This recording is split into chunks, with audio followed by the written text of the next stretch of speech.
Business as usual, those in favor? Yep. Thank you. Good morning to all of you. Colleagues, let's look at the agenda first before we get into the business and adopt it.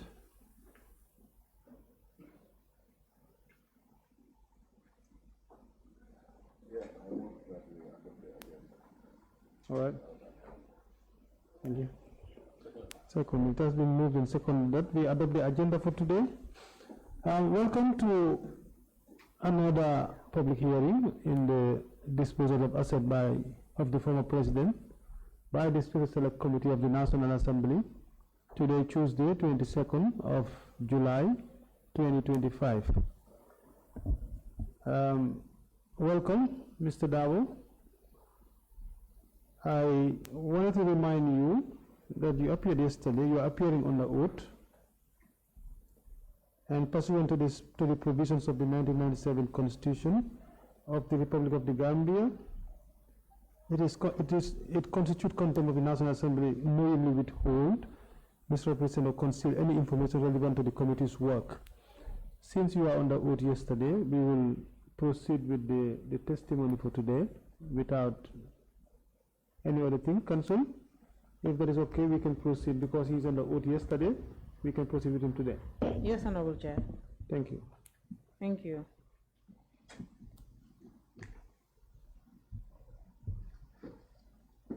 Mr. Darboe, good morning. Good morning. Yes, you can maybe just bring the mic a little bit closer to you. Okay. Yes, thank you. Please state your full name and designation for the record. I am Momodou Darboe, Director General, Gambia Livestock Marketing Agency. Thank you. Can you confirm that you gave a statement to the investigators of the Special Select Committee? Yes, I gave it to them yesterday. Very well. I believe you've been given a copy of that said statement. Yes. You're having it with you right there? Yes. Thank you very much. So we can begin. Okay. Before we start your testimony, can you please give this honorable committee a brief overview of the mandate and functions of the Gambia Livestock Marketing Agency?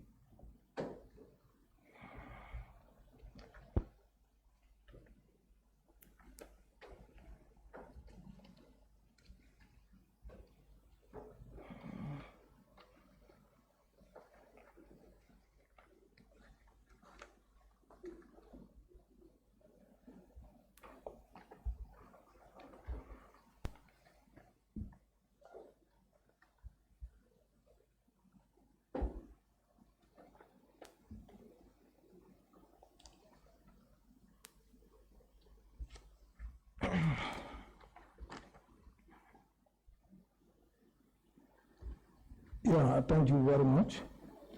The mandate and functions of the agency, the Gambia Livestock Marketing Agency was created by Act of Parliament in 2008. However, activities commenced in earnest in January 2010. The mandate of the agency is to promote the commercialization and marketing of livestock in the Gambia and to facilitate the participation of Gambians in the marketing of livestock. The objective, the agency set to facilitate, promote, and regulate the livestock trade and all matters related to trade in livestock and meat. The main functions of the agency: one is to establish and manage livestock markets that meet zoosanitary standards for the sale and purchase of farmers in livestock. Two is to own and operate abattoirs and holding grounds with slaughtering and processing services that meet food safety and sanitary standards. And number three is to introduce the use of livestock weighing scale and bands for determining the live weight and prices of marketed animals destined for slaughter. The fourth one is to construct and lease out Lansing butcher shops which meet national food safety and zoosanitary standards. Number 5 is to take over the existing livestock sow grounds at Abuko, Furafeni, Yorobelekunda, and Basse, with all the infrastructure and in partnership with the private sector and farmers. Organize livestock shows, exhibitions, and other related activities. Number 6 is to establish a price determination mechanisms and marketing information system through a consultative forum to be established by the board. Number 7 is to disseminate weekly livestock and meat prices for the general public. Number 8 is to take over the management of cattle tax collected by the local government councils and load same into the livestock commercialization and marketing development fund. Number 10 is to collect fees for dealers' permits and rent for butcher shops. And number 11 is to develop and implement training programs through partnership or contractual arrangements with competent institutions, organizations, and individuals, experts for the various actors in the livestock marketing chain. Number 12 is to link Gambian livestock dealers and butchers with employment creation schemes, including projects and financial institutions. 13, to do all things necessary to facilitate livestock commercialization and marketing, including supplies to the local market, exports and imports. Thank you very much. Thank you, Mr. Darboe. Take a look at paragraph 2 of your statement. Okay. Please read it out. My statement, paragraph 2. I joined Department of Livestock Services in 1992, where I served for 28 years before joining Gilmer in 2019. I currently serve as the Director General. I hold a master's degree in animal production system, a bachelor's degree in agriculture, majoring in animal production, a high diploma in agriculture, and a certificate in animal production and health. Thank you. You stated that Gilmer was established by an act of the National Assembly in 2008 and began its operations in 2010. Yes. So according to your paragraph 2 of your statement, in 2010 you were with the Department of Livestock Services. Yes. When you joined Gilmer in 2019, did you join the agency as its Director General, or you were holding another position? I joined the agency as Director of Technical and Field Services. When did you become the Director General? I become in June 2022. In June 2022? Yes. Can you differentiate what's the difference between the Department of Livestock Services and Gilmer? Yeah, Department of Livestock Services is mandated or is responsible for animal production and health, while for Gilmer is responsible for marketing. Thank you. All right.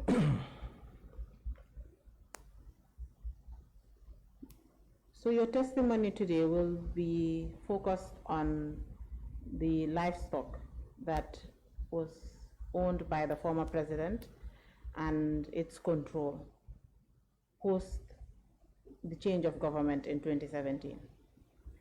So when the government changed in 2017, a commission of inquiry, which was famously called the Janneh Commission, was established to look into the assets of the former president, his dealings with public institutions, and that of his family and close associates. Prior to the establishment of the commission, the government put in measures to safeguard and preserve these assets that were supposed to be subject to the inquiry of the Janneh Commission. Part of these assets, of course, includes the livestock that was owned by the former president, and part of the safeguarding measures and preservative measures that the government took was to institute a suit at the High Court of the Gambia against the former president and obtained freezing orders and also other orders with regard to these assets. That includes, so therefore, the High Court issued an order on the 22nd of May, 2017, freezing and also placing different assets into the custody and control of different individuals and institutions in the government. And that is why Gilmer is here. All livestock was vested in the, all control and custody of livestock was vested in Gilmer's hands. Are you aware of this? According to the reference material we received,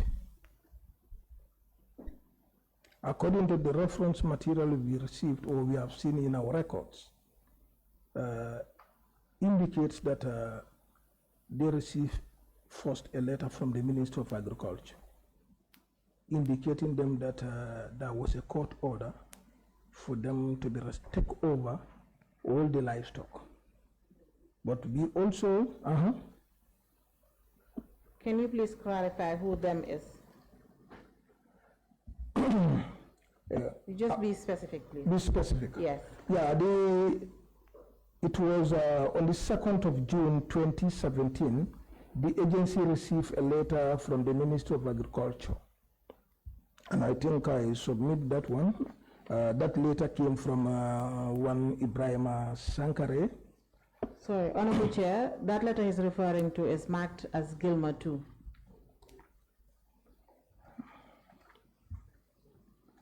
Okay, the letter is from from Ibrahim Sankare,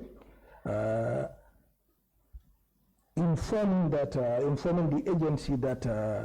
Can I read, or just to give you a brief synopsis?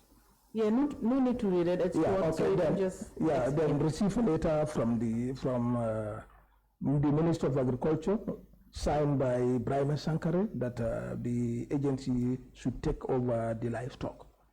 Then the agency also responded to the letter, which was written by Mr. Ibrahim Cham, telling them of their willingness to do it, but there are one or two things that need to be clarified. One, the modalities and conditions for implementation, the assignment was not spelled out, and a copy of a court order was not also given. So this letter was sent to the Ministry of Agriculture. Have you ever seen a copy of this order? No, I have not seen.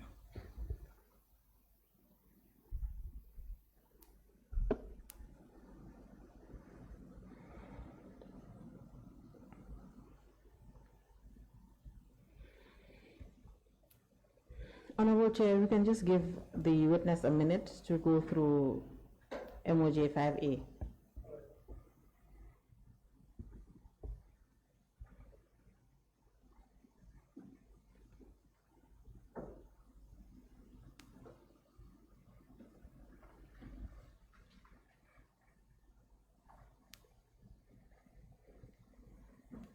Mr. Darboe, I believe paragraph, on the second page, paragraph 5 or paragraph 4? 4. 4, yes. Yes, 4. Paragraph 4. Yeah, that all the livestock. So what's relevant for Gilmer? Can you just read it out, please? That all the livestock held by or in the possession or control of the respondent, his servants, agents, associates, and family members, and otherwise, however, be and are hereby seized pursuant to this order, and are to be kept under the custody and control of the Gambia Livestock Marketing Agency, pending the conclusion of the investigation initiated by the Attorney General. Very well.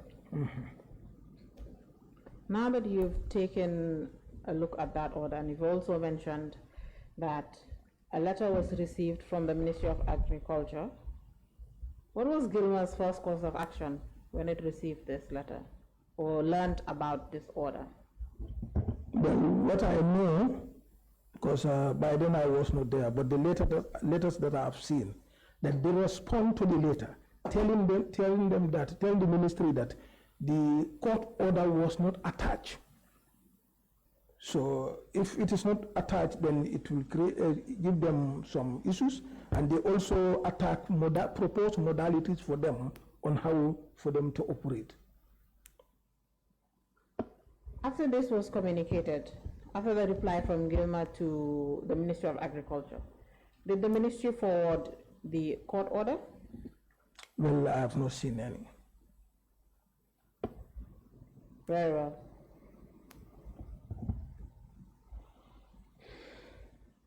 So right now, are you telling this committee that after the communication from the Ministry of Agriculture and Gilmer's also reply to the ministry, nothing was done with regards to the livestock or with the order, to execute the order, nothing was done?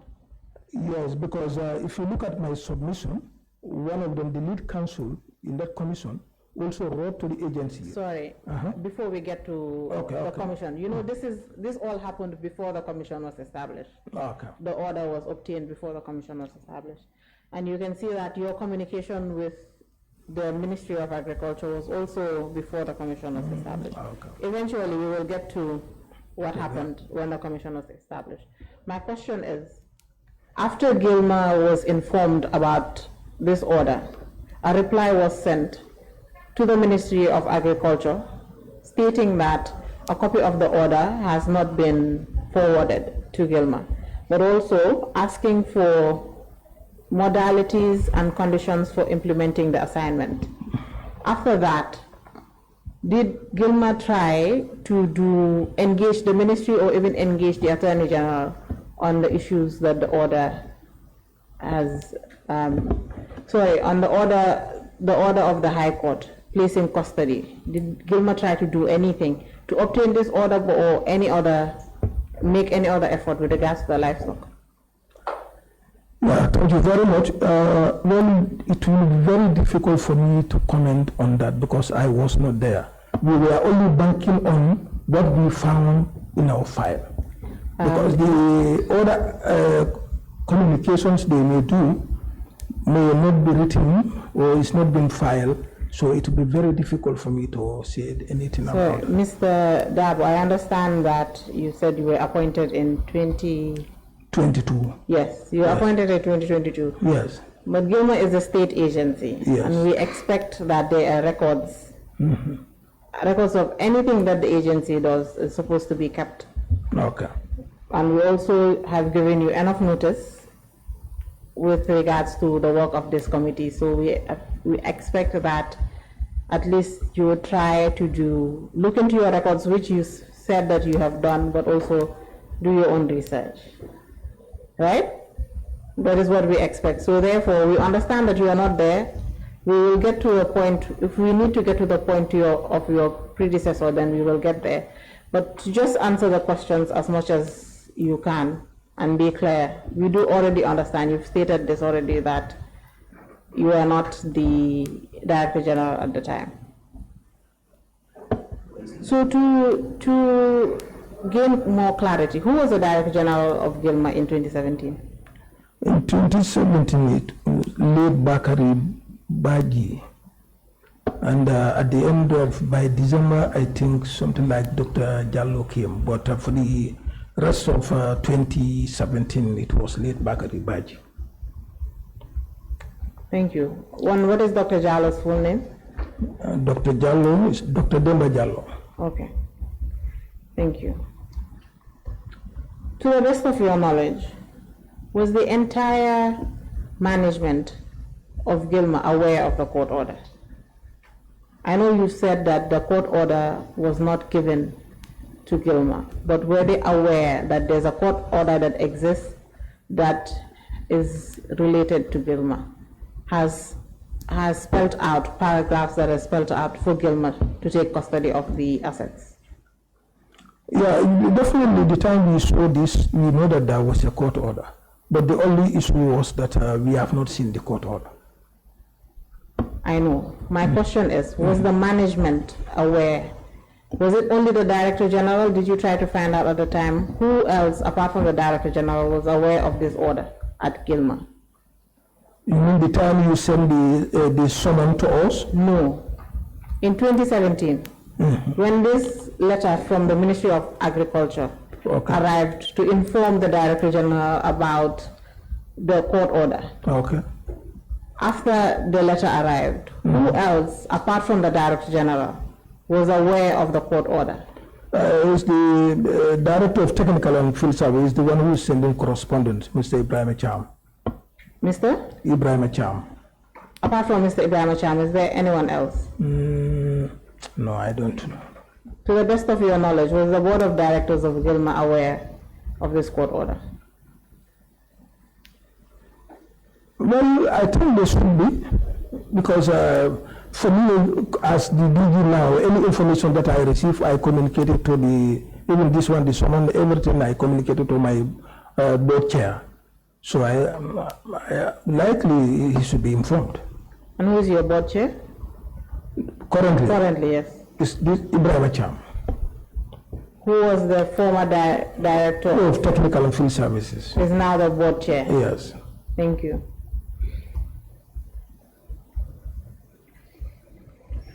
In your letter to the Ministry of Agriculture, Ms. Gilmer 3, marked as Gilmer 3, Honorable Chair. Can you turn to that page, Mr. Darboe?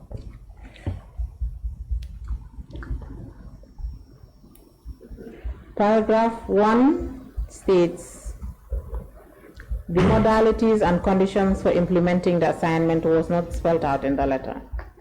What modalities and conditions was Gilmer expecting to be spelled out by the Ministry of Agriculture?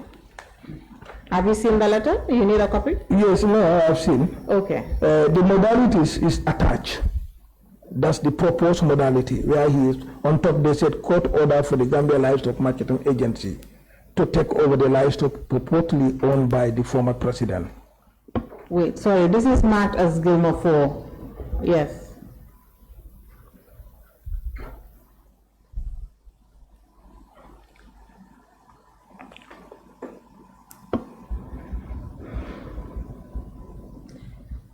Are these modalities standard practice or standard operating procedures for Gilmer whenever it has to take over livestock, or did you call it a market show? Livestock show. Livestock show grounds, yes. Well, normally if you are to take anything, you have been written, then there must be terms of reference and modalities. So they are also suggesting modalities to the Ministry of Agriculture to look into those things, because they have not received the court order.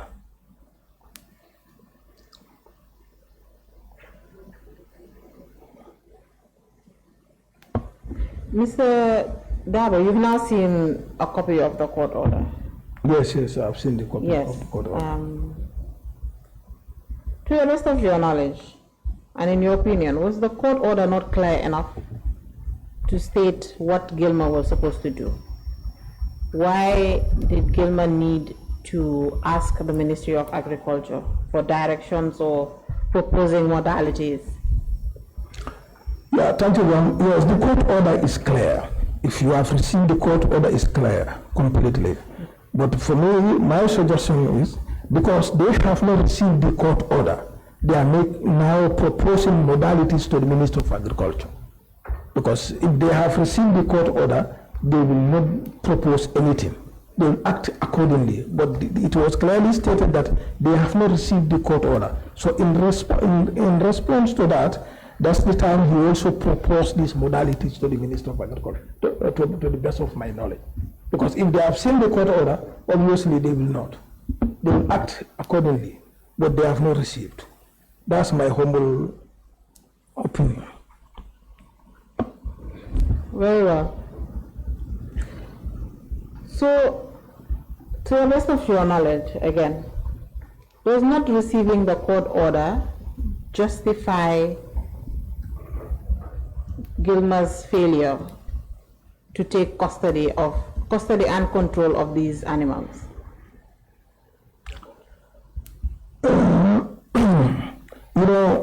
if you do not receive the court order and you don't have the terms of reference, so looking at these animals where they are, there must be logistical requirements, because one is at Kanilai, Farato, Banjulunding, they have to travel and they have to go with staffs, the other expenditures.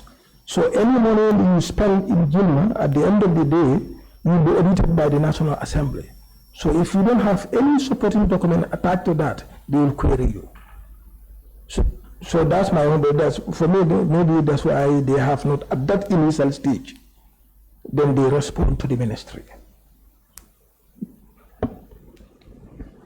In your search for records, is there any record showing the Ministry of Agriculture's reply to the letter Gilma sent on the, let me get the date, on the 5th of June 2017? No. So there was no reply from the Ministry of Agriculture? No, we have not seen any. Very well. Mr. Darboe, in a situation like this, in your opinion, and considering the High Court is a public institution and has records of this order that it can give out to anybody that requests it, wasn't Gilma supposed to take up responsibility and go to the High Court to get a copy of this order? Or at least try to get a copy from the Attorney General? Yeah, if you look at one of my submissions, the author of the letter, Mr. Ibrahim Cham, did a telephone conversation to one Mr. Jallo at the Ministry of Justice to make a follow-up to the court order.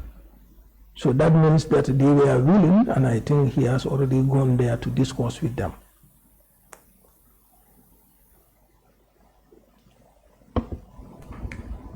Very well. And to the best of your knowledge, what was the outcome of that phone conversation? Well, I think it was positive, because at the end of the day, they were involved in the evaluation. Because if they did not go there and they discuss, then they will not be part of the evaluation. Now that you've mentioned the evaluation, let us move to post-establishment of the commission of inquiry. Okay.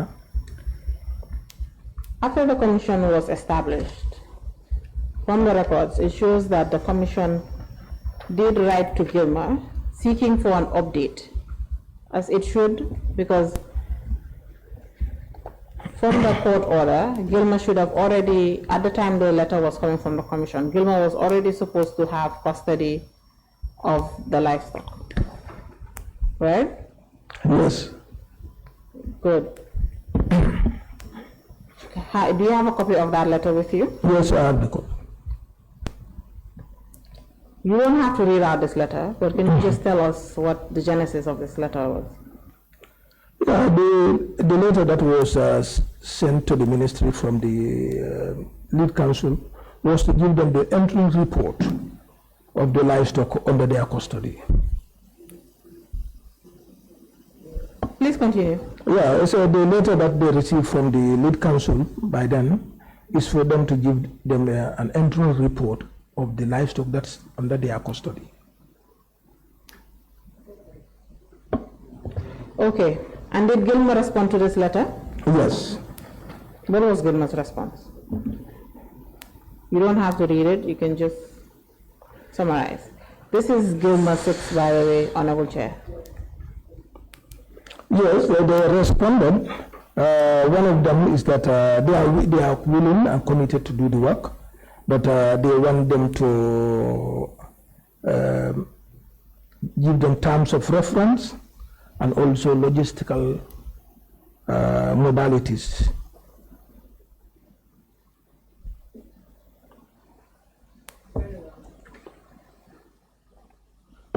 Thank you, Mr. Chan.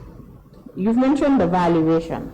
Mm-hmm. Prior to Gilma taking part in that valuation, was there communications from the Janneh Commission to Gilma informing them of the intention to conduct evaluation and inventory exercise for the livestock? Well, we have not seen any letter to that effect.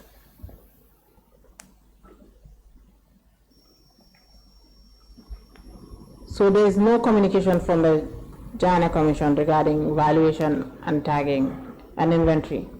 What I know is that from the records that the Director of Technical and Field Services communicated to one Mr. Jallo at Justice. Then he went there, then they discussed, or through telephone communications, then this issue was traced out. But we only found the valuation at our annual reports. So you only found? It at one of our annual report, 2017 annual report, on page 21, where they said national assignment. Very well. Please take a look. We're going to give you a document. You take a look at it. Honorable Chair, the document will be is marked MOJ 8F1. The relevant page is the third page. Third page of MOJ 8F1.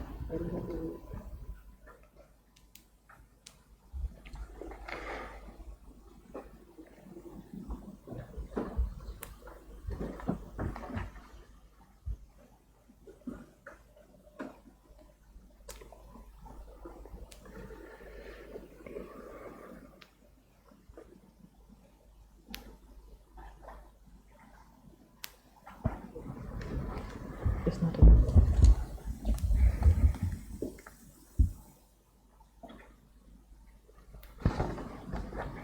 Honorable Chair, if you can give the witness a minute or two to just take a look at 8F1, page 3 of 8F1.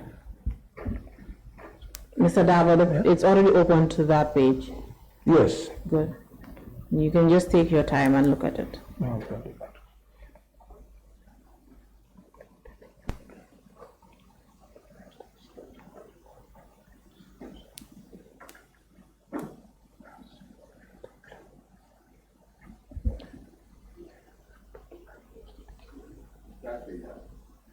Yes, Honorable.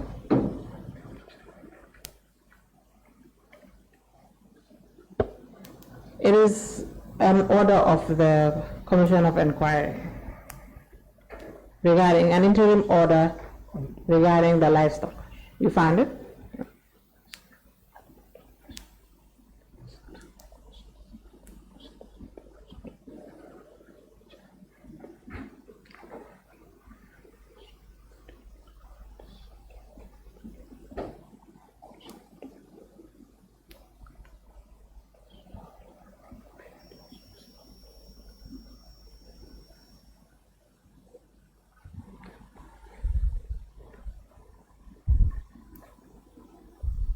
Yes, I have seen it.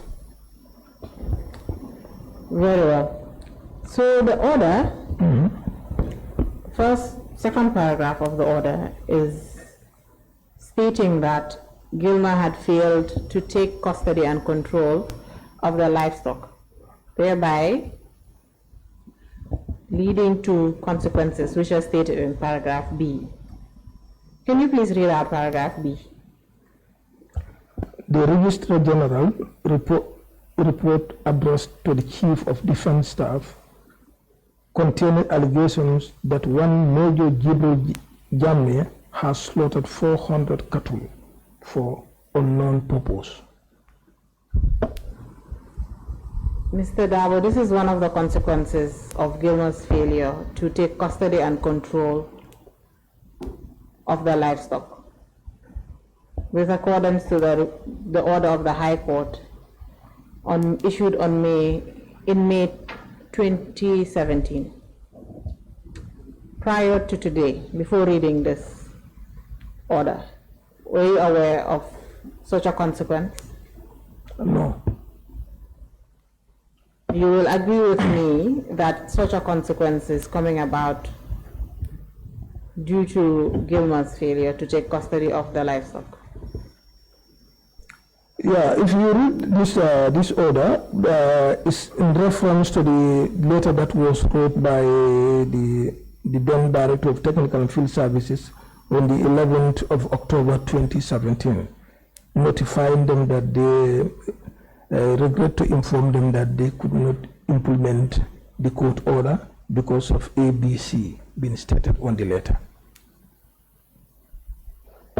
I don't doubt what the content of Gilmer 6. What I stated is that the slaughtering of 400 cattle was done or can be attributed to Gilmer's failure of, to adhere to the contents of the order issued by the High Court on the 22nd of May 2017. You will agree with me that the High Court placed the custody and control of livestock under Gilmer, and then Gilmer was supposed to take control of these livestock, which it failed to do, which brought about different consequences, and the slaughtering of 400 cattle is one of those consequences. You'll agree with me? Well, it will be very difficult because if you could remember the time, though I was not there by then, but the time they received the first letter from agriculture, they told them that they have not received the court order. And again, the lead counsel also wrote to them, and they also clearly stated that they did not receive the court order. So now, if they did not receive the court order, the consequence, that's my own thinking, the consequence and other things in that order may not be known to them. And they also stated that they cannot do it without terms of reference. They don't have logistic support to do it because these are in different locations. Mr. Darboe, that is not in dispute here. Okay. Yes. Gilmer, would you agree with me that Gilmer was aware there's a court order that exists that is related to them? Yeah, because they received the letter that there was a court order. As a state agency, if a ministry gets in touch with you to inform its management and the Director General, there's this particular court order, but the ministry has failed to attach the order to that letter, shouldn't have Gilmer taken up the initiative to try to get in touch with the Attorney General or even the High Court to obtain a copy of that order? No, frankly speaking, it's difficult for me to come because I was not there by then. Very well, no problem. Yes. Let's assume the court order was issued last month, and the Ministry of Agriculture wrote to you to tell you there's an order of the High Court that says you're supposed to take custody and control of livestock, placed somewhere, anywhere. But a copy of that order is not attached to you. Are you telling me that that is the same thing you would have done? You would have just sat back and just continued with your activities and not try to obtain the order in any way?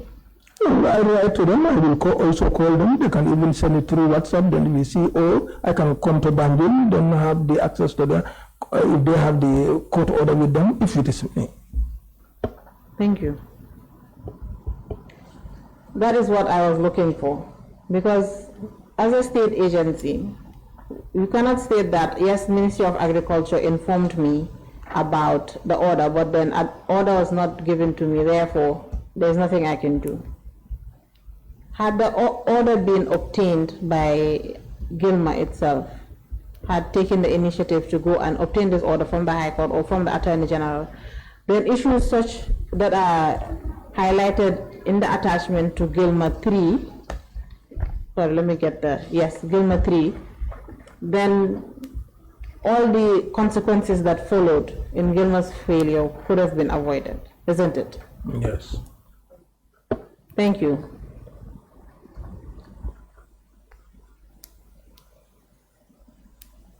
If you look at that order that the order, not the order of the High Court, the order of the Commission of Inquiry, the Janneh Commission. What's the date? Turn to the second page. What's the date on the order?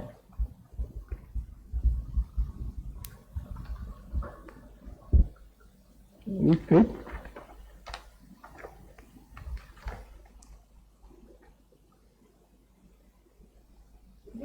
If you just turn to the second, at the bottom, at the end of the order, sorry, there's a date on it. Can you just tell me the date? 11th day of December 2017. You mentioned that Gilmer took part in the valuation and tagging of livestock at the direction of the Janneh Commission. Yes. When did Gilmer take part in this exercise?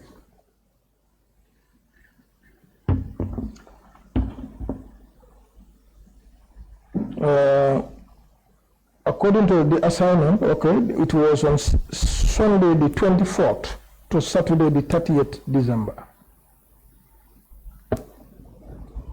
Thank you. If you look at paragraph 2 of the order, it states that the Director of Livestock is hereby invited to advise the Commission on the best approach to valuing and selling the animals to the best advantage. Was this advice given to the Commission? Well, I have not seen any reports on that, but what I have seen was that was the telephone conversation between the then Director of Technical and Field Services, to an extent that after that discussions, they proceed into the evaluation. How did you learn about the telephone conversation? It's written somewhere else on one of my submissions. Yes, I know it's written in your statement. I'm saying, how did you learn about this telephone conversation? Who told you about this telephone conversation? It's clearly written here. It's on the submissions we did. And sometimes, if you also have some issues, then we contact our board chair to assist. So it's your board chair that informed you that Gilma had telephone conversations with the Commission? It's already clearly stated. I know that. Yes, I want you to say this for the record. Remember, there are people watching that are not reading these documents that we have before us. Yes. So yes, who told you about this telephone conversation? The first thing I see was I saw it on the records. Very well. Yes. On the records written by who? By the board chair, the former Director of Technical and Field Services. That is Mr. Ibrahim Cham, correct? Yes. Thank you.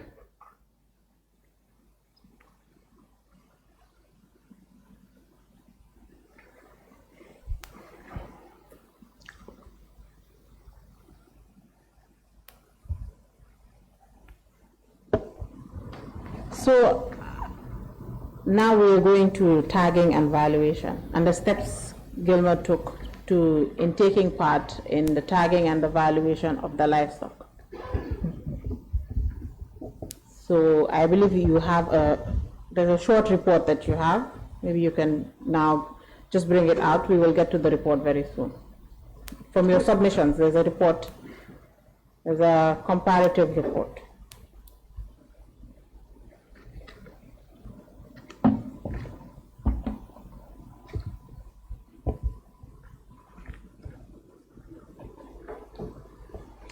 So before we get to the day of the tagging, to the best of your knowledge, aside of the telephone conversation, did Gilmer ever receive a copy of the Commission's own order?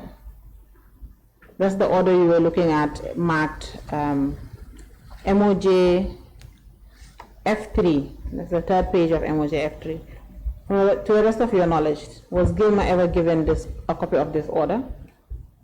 No, I have not seen.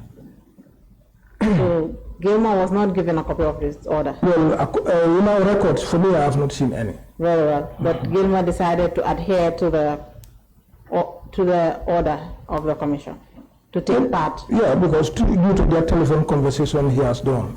That's my thinking. That is your thinking? Yes. But the letter of the Ministry of Agriculture was not sufficient for Gilmer to take custody and control? Yeah, that one also was sufficient. It was sufficient, frankly, but there's gaps. They were a challenge of one or two things. That's why they wrote to them, telling them of their challenge. They are willing to do it, but if those challenges are resolved, then they will be able to do it.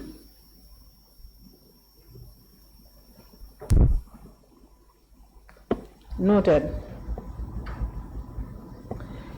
So now we are getting to tagging. There's, on that document that you've been given, the one to your left. Yes. Yes, the one, sorry, the one to your right. There's turn to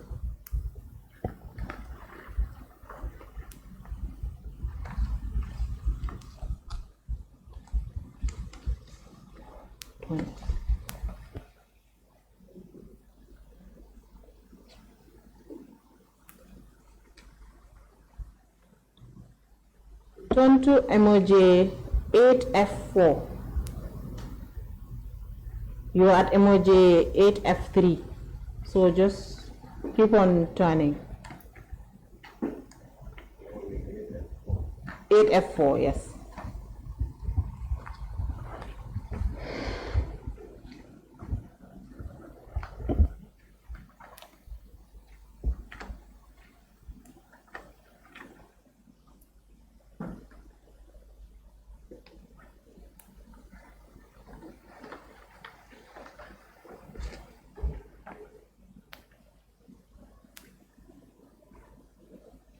Yes, emoji 8F4, huh?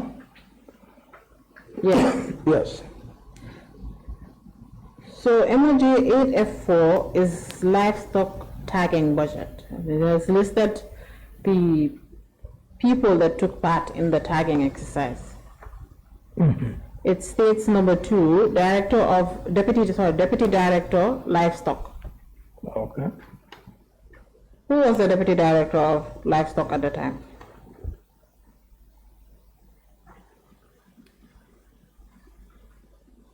Yeah, it's supposed to be Mr. This was prepared in December 2017. It's a document from the Commission of Inquiry. Mr. Ibrahim Acham. Mr. Ibrahim Acham.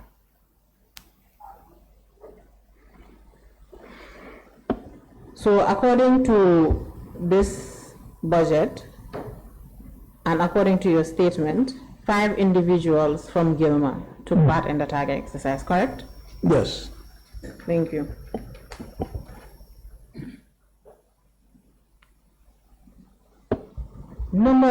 Turn to paragraph 7 of your statement. Paragraph? 7. Okay. Of your statement that you gave the investigator. You've listed the people that took part. Yes. In the tagging exercise. Yes. And you have Mr. Ibrahim Acham, Mr. Samba John, Mr. Sheriff Ba, Mr. Buba Konta, Mr. Samba Sow. Are these people at the time, were they all employees of the Gambia Livestock Marketing Agency? No. Which one of them were employees? Mr. Ibrahim Cham, Samba John, and the driver. So Mr. Sheriff Ba, livestock assistant, and Mr. Buba Konta, livestock dealer, are not employees of the agency. Yes. But Sheriff Ba was a staff of Department of Livestock Services attached to Kanilai. So from the Ministry of Agriculture, yes. And then Mr. Buba Konta? Buba is with the National Livestock Owners Association, Brikama Market, on the Gilma as the Secretary General. Mr. Darboe, according to the Commission's order, okay, it was Gilma that was supposed to aid the Commission in tagging and valuation and also even identification and taking inventory of the livestock. Okay. Why were private individuals like Mr. Buba Konta invited to this exercise, and also Mr. Sheriff Ba, who works for the government but works for the Department of Livestock Services? Why were they invited to join this exercise? Well, frankly, it will be very difficult for me to tell you how they were selected. Frankly, I don't know anything about that, how they were selected. Yeah. Did you not make an effort to find out? Yeah, in fact, I got these names from the then Director of Technical and Field Services. The moment I saw it on our activity report, the Director of Technical and Field Services, and 4 other staffs. So that's the time I consulted him and discussed with him. Then he gave me these names. What I know of Sheriff, because he's the one who is attached to Janneh's animals, livestock in Kanilai, responsible for animal health. So obviously, if you are to do any other activity, then you have to at least invite him to help you. He knows the animals. Then Samba John is also there, works with the herdsmen, the Kanilai farm, though he's a Gilma staff, then work with them. Then he also take the records and other things, but he is deceased.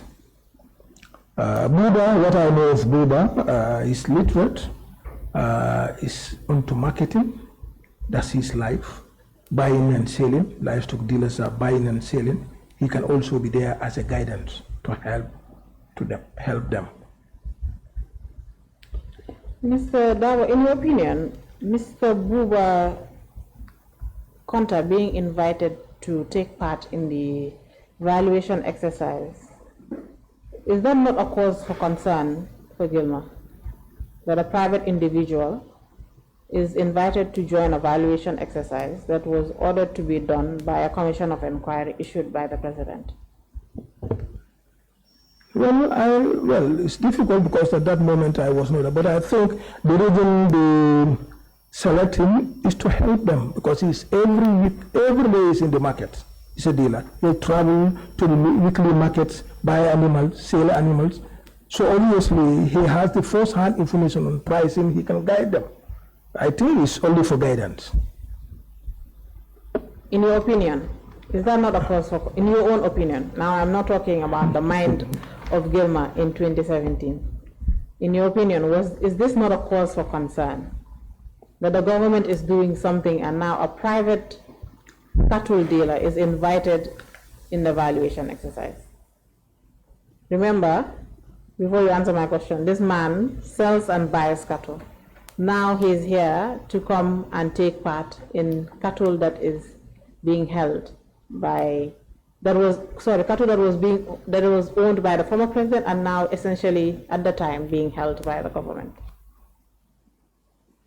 Yeah, it's possible because he's a businessman. It's private.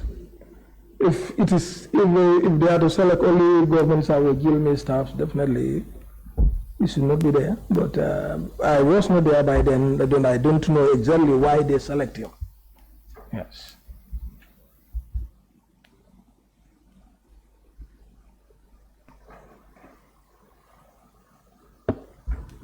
Okay. Can you tell this committee what method and criteria for valuation of this livestock that the Gambia Livestock Marketing Agency used at the time? All right, thank you very much. I think one thing that needs to be very clear is that we did not receive any report on the valuation in our files as Gilma is concerned. So the method they use, it will be very, very difficult for us because we don't receive any report from the valuation. It's not in our file.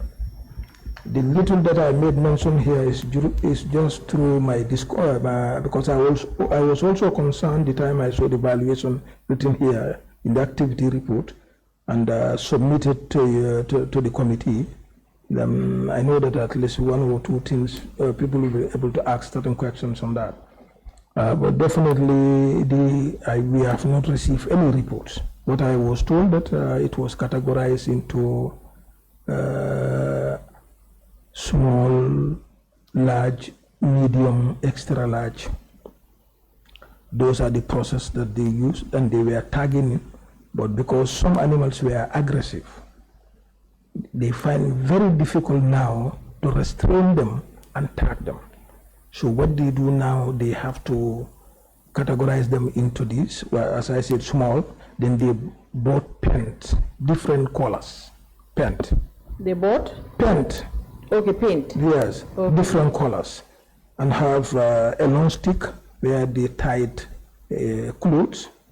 So if it is small, if they agree that white collar is for small, they'll put it on that one and tick it. Then they mark. Because they are aggressive, they cannot be close to them. So this is how they did their marking according to the information that I have received. But definitely we have not received any evaluation report.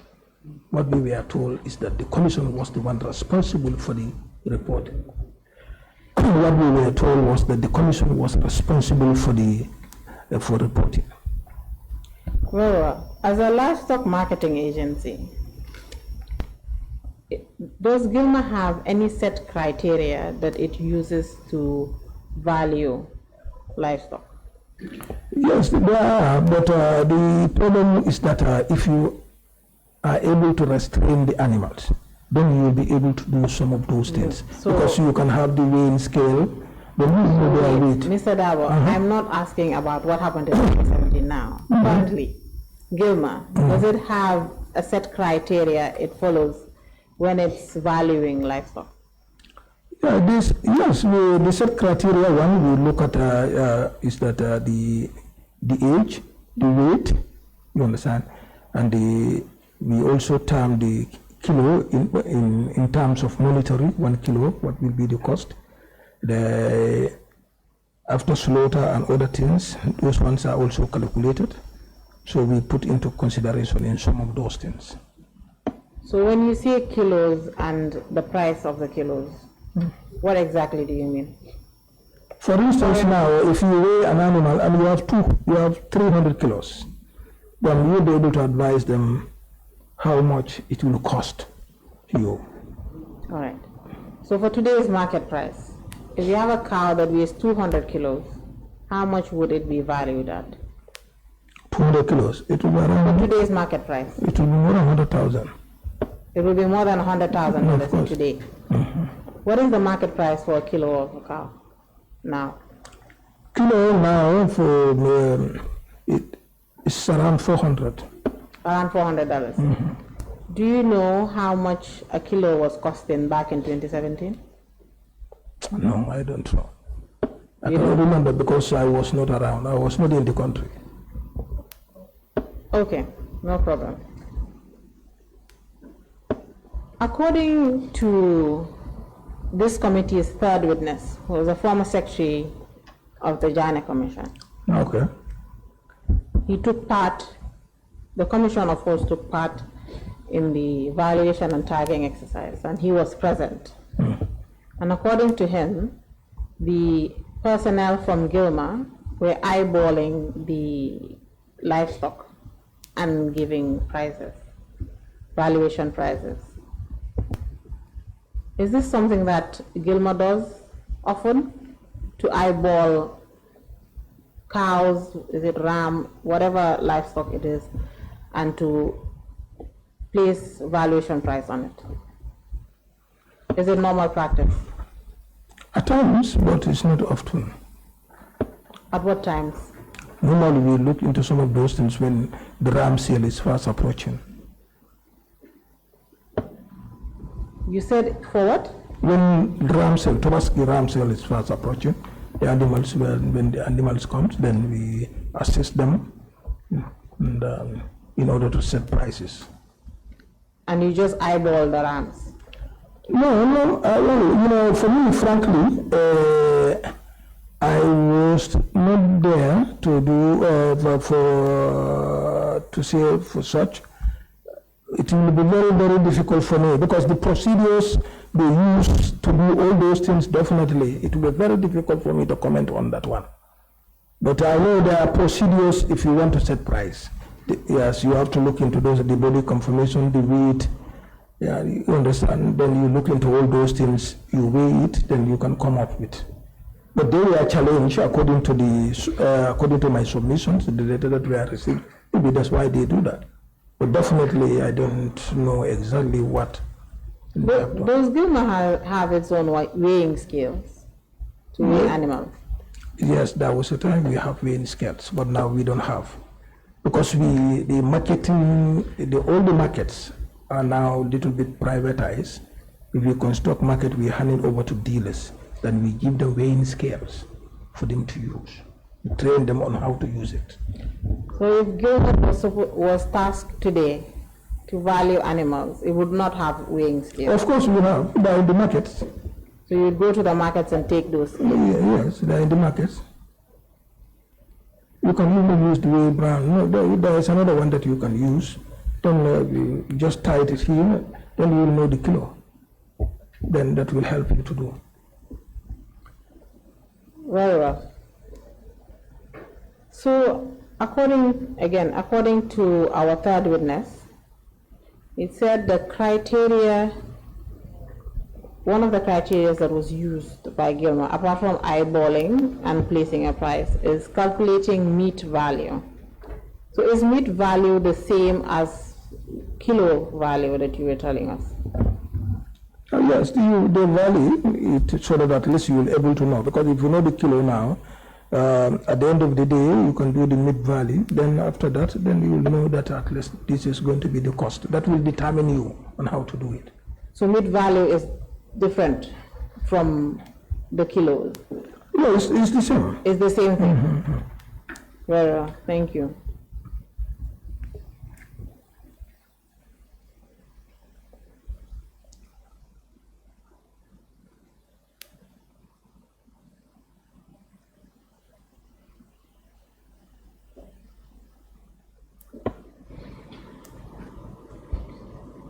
Let's turn to emoji F3. Sorry, 8F3. Yes.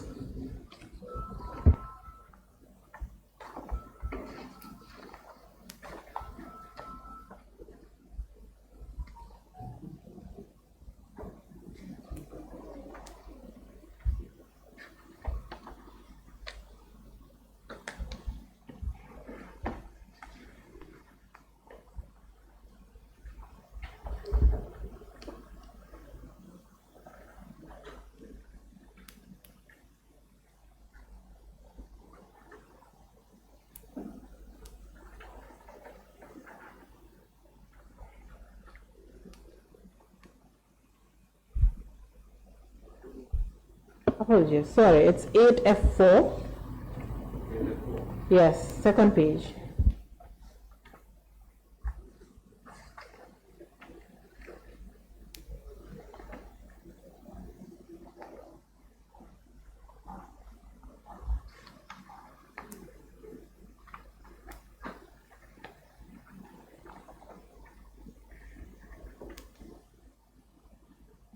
With F4, huh?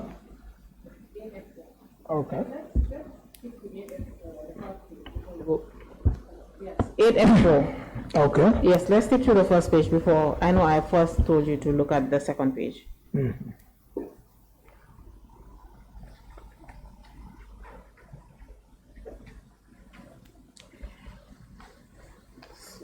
We've looked at this table before, and it's lists out the people that were present. So, Honorable Chair, has the committee seen 8F4?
Thank you, Honorable Chair.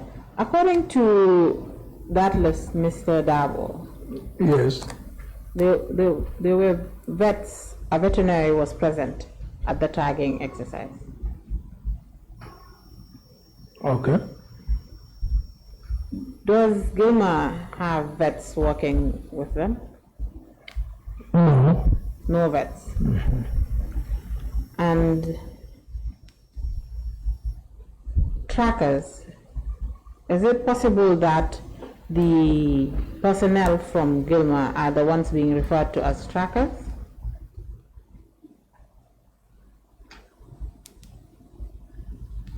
Well, I don't know. You don't know. Yes. Very well. Turn to the second page. You should be looking at a document titled Commission of Inquiries Livestock Record Sheet. Okay. It's a table. It's quite long. You will be turning to many pages. Can you see it? Yes, yes, I've seen. Can you please just read out number 1? Number 1, there's a tab number 1768, type of livestock cow, sex female, estimated weight or kilo 40, price range. Yes. You should be talking on the mic. Okay, sorry. The mic. Please, sorry. Okay, serial number 1, then the tag number is 1768, type of livestock cow, sex female, estimated weight kilo 40, price range $7,200, location Kanilai.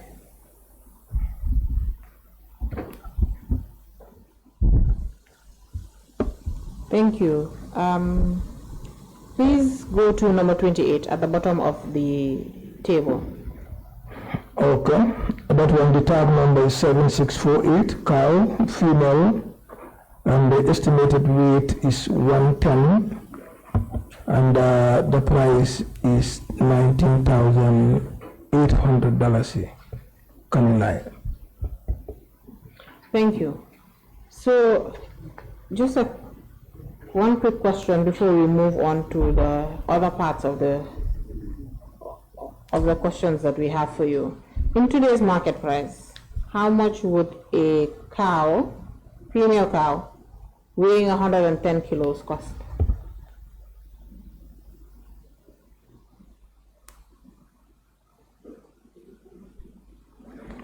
Well, now it will be difficult for me to tell you actually currently now 110 kilos. How much will it weigh? How much is the current kilo? The current kilo is about $40. $400. $400. Yes, 400. So that will be 44,000 in today's market price. Thank you. But that will be the carcass. The carcass. Yes, carcass. Is the carcass price different from a live cow? Yes. Which one is more expensive? Which one is more? Which one will be more expensive? The carcass will be more expensive. More expensive than the live one. Okay. Why is this? Can you please explain to the committee why this is the case? Because the live animals, you have to look into so many things. At the end of the day, if you slaughter, the hide has to be removed, the feces, all unwanted materials has to be removed, and even the head and other things, some of them will be removed. So you have to calculate all those things. Sometimes you can go into 2%, 3% or 5% of the live animal. So you remove all those things there, then you now go to the carcass. Wait. Okay. Thank you. So if I get you correctly, the price of a live cow is cheaper than the meat after the cow has been slaughtered. Of course, if not, you cannot. Because you have to consider all those what I have mentioned in valuing it now. Because there will be a loss to the livestock farmer. What I'm saying is that the live animal, when the animal is alive, that one has to be expensive. Because at the end of the day, if you slaughter, these all unwanted materials will be removed. So obviously, if it is not on the higher, if it is not more than the carcass weight, obviously the butcher will lose. So it has to be more than. So you're saying the live animal has to be more than the half? Yes. Okay, so you're correcting what you said earlier? Yes. Okay, now I was a bit perplexed when you said that. Okay. So apart from Kanilai, are there other places that Gilmer accompanied the commission to do tagging and valuation of the livestock? Yes, it was Faratu and Bandungi. In Kanilai, how many animals were tagged? Yeah, unfortunately, we did not receive any letter. We don't have any report on those ones. Then we consulted them. What they told us that it was the Janneh Commission who was responsible for reporting. When you consulted who? Mr. Cham. In my submission, in fact, it's there in the report, saying that all the reports, reporting was done by Janneh Commissions. They were just there to guide them and advise them on what to do. So Gilmer took part in valuation and tagging exercise, which spanned over 3 days. About 3 days. Look at the, sorry, let me just guide you. There's a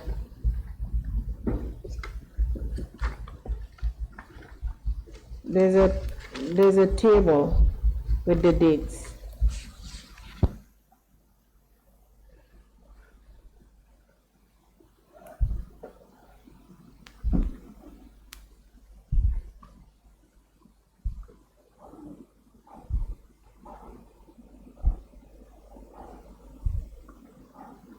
Yes, so that according to the Commission of Inquiry, that is MOJ 8F4, the tagging exercise took 5 days.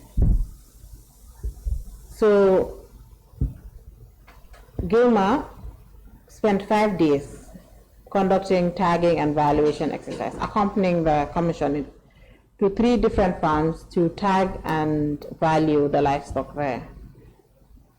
And did not prepare a report of its own? Yes. Is this normal? Does Gilmer take part in activities that it does not prepare reports for?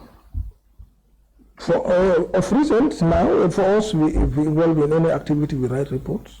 So this one, I don't know why they did not write report.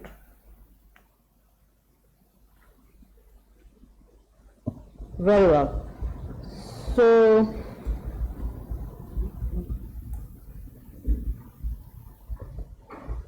please refer to your comparative report. That is, you've titled it Record of an Inventory of Former President Janneh's Cattle at Kanilai Farms Limited. Honorable Chair, this is marked as Gilmer 7.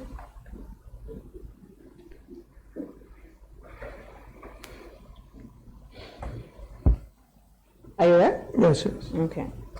So, in this report, please read out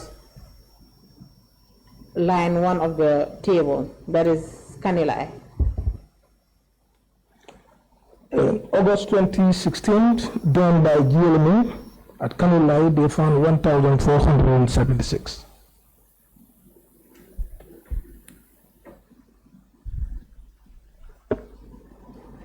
And then, so in August, 1,476. Yes. Is this, are these, this 476 cattle, sorry, livestock, is it only cattle?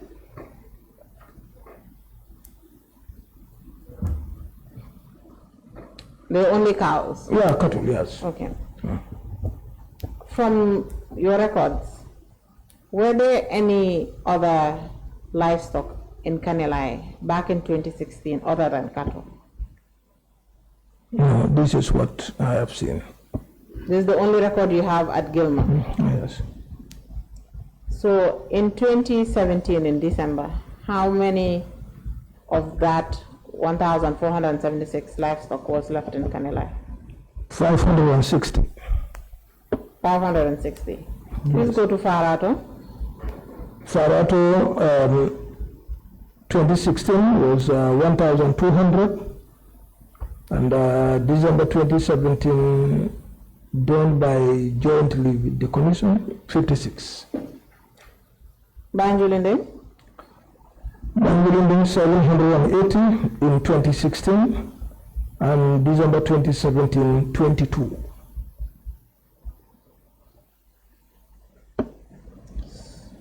$780 in 2016 and 22 cows. In December 2017. Thank you. So the total, according to this report and according to your statement, the total number of cows or cattle at these 3 farms was 638. That was jointly done with the commission. With the commission, yes. And then the one Gilmer did on its own, how many? This was 3,456 in August 2016. Very well.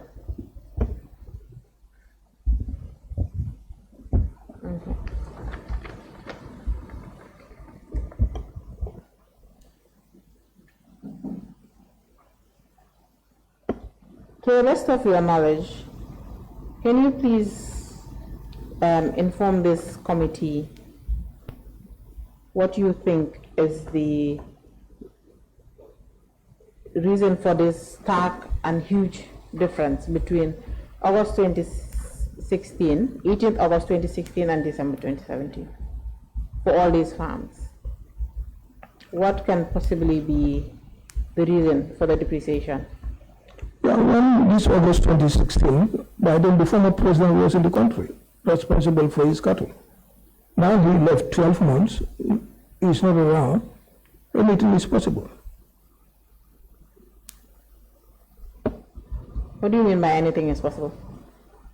Looking at the difference of 2,818 difference, it's difficult, but if he is around, no one will take his animals. So they know that he is not around now. The difference, according to the report, this is what they found. Very well. So to the best of your knowledge, why did Gilmer conduct an inventory at these farms for the cattle in 2016? Thank you very much. But definitely it will be very difficult for me to answer that because for me also I don't know. Frankly, I don't know. Okay. So apart from these farms, in the general course of Gilmer's work, does Gilmer ever go out to farms across the country to conduct survey or inventories? No.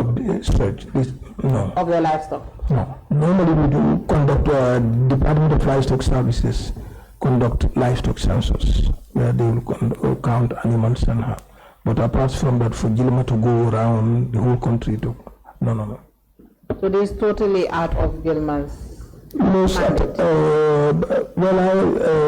Some of these things I heard that they were involved, they were assigned by the former president to do it. They were just assigned, but it's not part of our functions and mandates. I read all those things there. This thing is not there at all. It can be an extra one. You said you heard. Who did you hear this from? That they go around to, that's why they are president's farms. Yes. Sometimes we assign them to do you it. said you heard. Who did you hear this from? We withdraw that one, right? You've already stated that on the record. Where did you hear?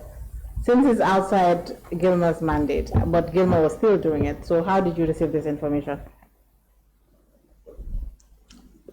These were staffs in the agency. The staff of the agency informed you? No, yes. Very well. Because I was also worried, that's why I just asked. Why? Why were you worried? Because looking at our mandate, so we did not, it's not there. But sometimes, if executive directives come, sometimes we may act on it and do it.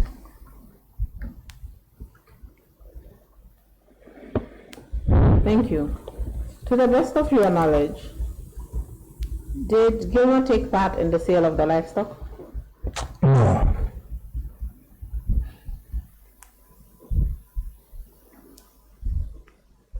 After the valuation exercise conducted in December, which Gilmer took part in jointly with the Commission of Inquiry, I know you've already stated that Gilmer did not take record or keep any record of that exercise. Subsequently, did the Commission of Inquiry get in touch with Gilmer after the valuation exercise? I don't know. And you did not try to find out? No, I did not find out. Why? Yeah, because the moment they said they did not take part in the sales, they only took part in the valuations, and they did not also have the reports. Then that makes everything for me no need to proceed to ask. Thank you.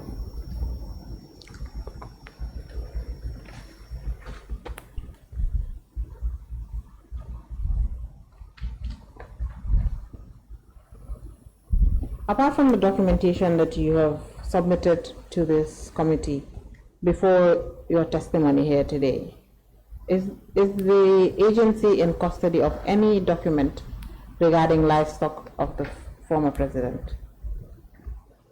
Okay, thank you very much. The moment we received the summons letter, what we did by then, we were also worried because some of us were not aware that the agency took part.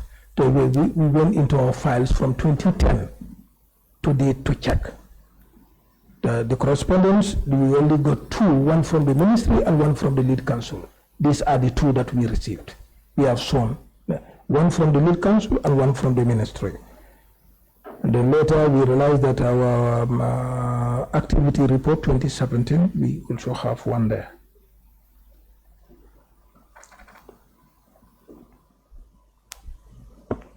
Honorable Chair, that is all I have for this witness. Thank you so much, Counsel. Of course, you have some questions from my colleagues for more clarification on the issues. Before I hand it over to my colleagues, I want to ask, you did mention that Gilmer did not have the court order through the Ministry of Agriculture. You did not receive it. Yes. Is Gilmer currently, did you take over the central abattoir? Not per se. Not per se? Yes. You did not? What we received a letter from the Minister of Agriculture last year, January 2024, to supervise the central abattoir. But you did not take over the entire management? As of now, we are only on the supervisory role. We supervise them, their day-to-day activity. So that was also mentioned in the court order. Are you aware? No, I'm not aware. But the ministry wrote to you and then you... It was in 2024 that they wrote to us. We had a meeting with them. Then they wrote to us that now we can supervise. Though the agency then has to accept, then we supervise them. I even have that letter with me here. How about the butcher shops? Are you... Yeah, the management at the central abattoir are responsible for all the butcher shop and everything. Gilmer is only there to supervise them and guide them.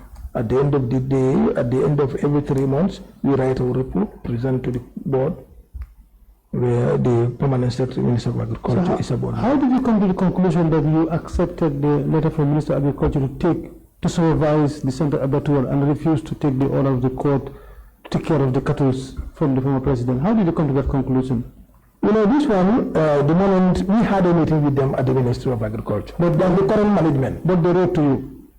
Yes. They wrote to you? Yeah, we agree in that meeting. On separate letters? Yes. And then you accepted the other one and refused the other one? No, this one, you know, was in 2017, saying the court order. I'm sure maybe they have not seen the court order. If they have seen the court order, they will act. But the things that I'm mentioning to you are also in the court order. I will not. Really? Because for us, we want to take over rather than to supervise. But definitely we cannot do that because it's difficult to say that, but that's the reality on the ground. Would you agree that the inaction of Janneh caused this country a serious economic loss of 400 cattle? Would you agree? It's very difficult to agree on that because according to the correspondence that I have seen, indicates that they are willing to do it. That they wrote to them on the 2nd of June, they also responded on the 5th, telling them the modalities and the logistical involved. If the ministry responded to them that, yes, you can do A, B, and C, and do, I'm sure they will act. And what would have been the content of the TOR you were asking about? What were you expecting? Well, I don't know. I was not there by then. Now you're the current director now. What are you expecting to be the TOR? For instance, if you have to use the Janneh staffs, one, you have to use a vehicle and you have to fuel it. And if you have to stay there for 2, 3 days, 4 days, you have to give them at least a DSA. Then other teams also have to look into the other modalities. You look into other factors, then all those things in place, then you go ahead. But don't you think you could have taken charge of that and then finance them and later report and then ask for reimbursement? Would that not be enough for you? It depends on the subvention. Sometimes you receive the subvention, you pay salaries, nothing will be left. All right, thank you, colleagues. Questions? Thank you very much, Chair, and thank you, Mr. Darboe. So now let me start with your report from the summary to be produced that you submitted to the investigating team. On page, this was a letter dated the 6th of October 2017.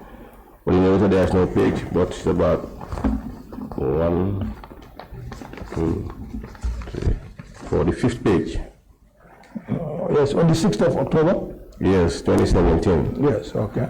From the Commission of Inquiries, with regards to the update on the ex-president's Janneh's pursuant to the order.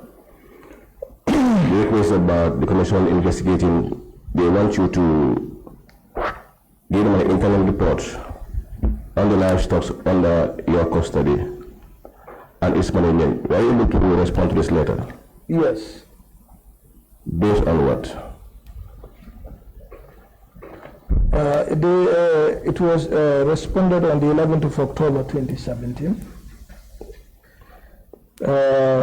If you look at the second to last paragraph, well, they say, while I still look forward for the intervention of relevant authorities in addressing the concern raised earlier, the agency remains very committed and willing to undertake the task assigned once the TOR and other logistical modality are established by the concerned authorities. But there was no report sent to them? No. This was the letter that was sent, as I know. That was a reply to them? Yeah, reply, they respond to them. But if you go to page, this is about the Gambian Livestock Management Agency, Gilma, giving a report on the amount of animals that were there in 2016 and 2017. Will you probably respond?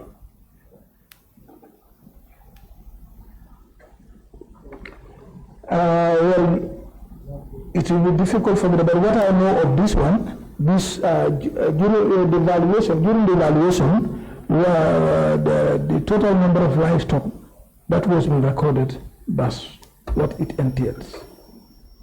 Mr. Darboe, my problem here is, you said you cannot act because you did not have knowledge of the court order. And letters were addressed to you, still indicating the court order. At times you acted on them by replying. Can you please tell me on what conditions were you replying? Because you were demanding for a court order, for you to be aware of the court order, to be sent to you. You were not served with the court order, and yet you are still replying. And only the content of the subject of the letter, there is always court order mentioned in it. Why were you replying? Thank you very much.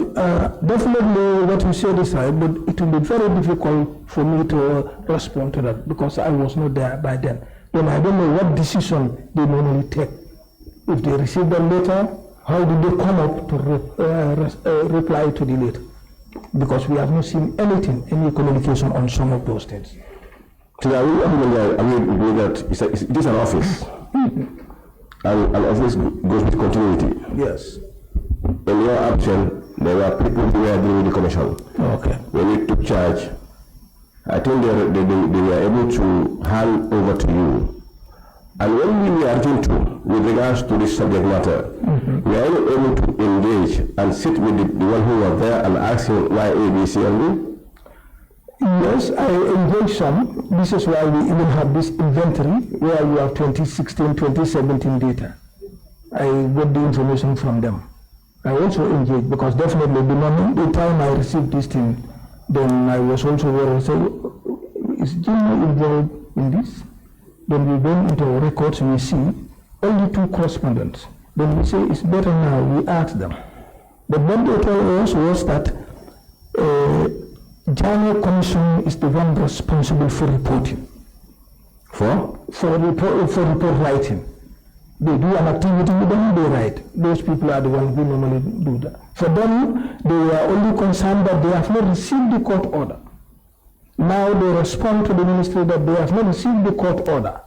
So we have not seen any order letter from the ministry in relation to that, where they have given them the court order. So definitely it will be very difficult for me to respond to that, because I have not seen any. Mr. Darboe, you have not received the court order. The commissioner was responsible of their report. But at your own end, the people who are representing the agency would also prepare their own report, right or wrong? Of course. We are not doing that. Well, we have not seen any. We asked them, they said there is Janneh Commission responsible. So as the MD, the current MD, how will you call that action? Well, if I am involved at the moment in time, for me, I write a report. No, I'm talking about recently. You are not involved, but those who are involved, what should have been the action on them? Their failure of reporting, giving us the report or to write the report? Yes. Well, for me, frankly, I was not there. I don't know what was the arrangement between the agency and the Janneh Commission. Maybe they may agree. One thing I can say, even they have agreed for Janneh Commission to write the report, at the end of the day, Janneh Commission should also copy them the report. And they are not copying. Well, for me, I have not seen any. And yes, you are still active. You were involved. You were engaged. Yeah, because if you see one of the communication, it's clearly stated that that was a telephone communication between the then Director of Technical and Field Services and one Mr. Jallo at Justice. To that extent, if you look into that one, then maybe that may be a follow-up. Mr. Darboe, telephone conversation with somebody, I can call you on a different issue. Yeah. And in the end, I have called Mr. Darboe, the MD for Gilmer, and stop there. If my other colleagues ask me what we are talking to him, I might give him a different story. So for a telephone call, I cannot definitely give you what we are looking for. That was just a telephone call. Would you agree with me? It's stated somewhere else. No, I'm not talking about the call. Yes. The call cannot qualify the claim that we are referring to now. Right or wrong? Cannot qualify what? When you say that they had a telephone call, that's why you were involved. Can that be enough?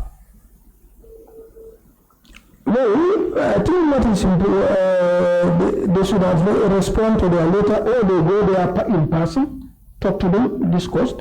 Well, I'm not there at that time, but maybe it may be due to they call them, make arrangements, and they also go to their office and discuss. Because if they have not discussed, I don't think they will go in for valuation. When Mr. Darboe, they write to you as evidence and send it to your office, address to your office. Before taking action, who have been wise for you to reply based on their letter to have it as support? Yeah, they also responded. Only 2, according to you. Yeah, this one for the lead, it was the lead counsel who asked them to submit the report, the end report. They also wrote to him telling her that they don't have the terms of reference and some modalities. This were queries that you don't have A, B, C, and D.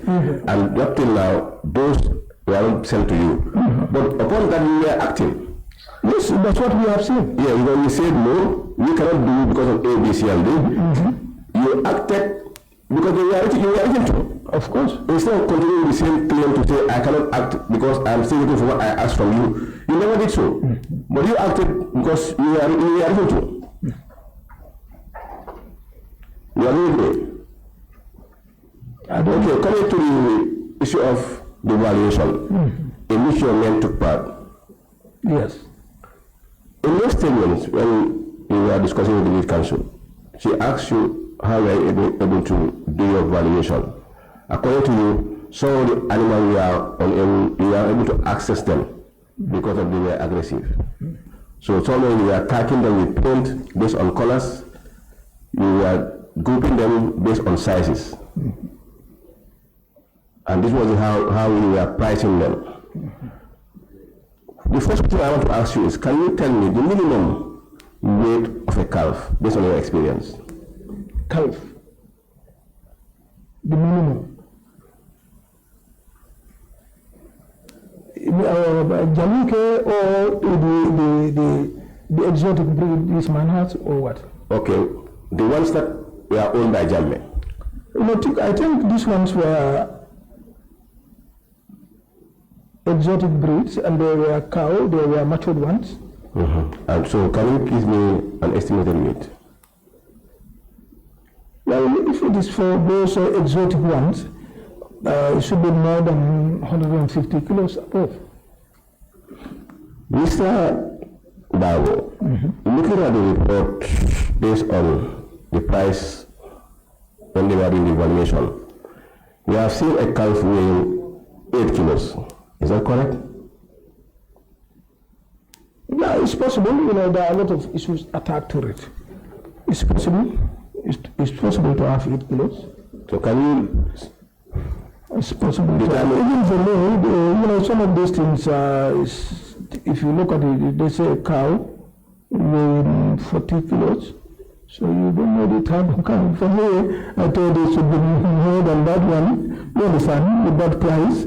But they were the 1%, and we have experts among them. You understand, that's my thing, because you have the then Director of Technical and Field Services, and you have the livestock assistant who is also working with those animals in Kanilai, and you have the livestock dealer who is also frequent in selling and buying. You understand?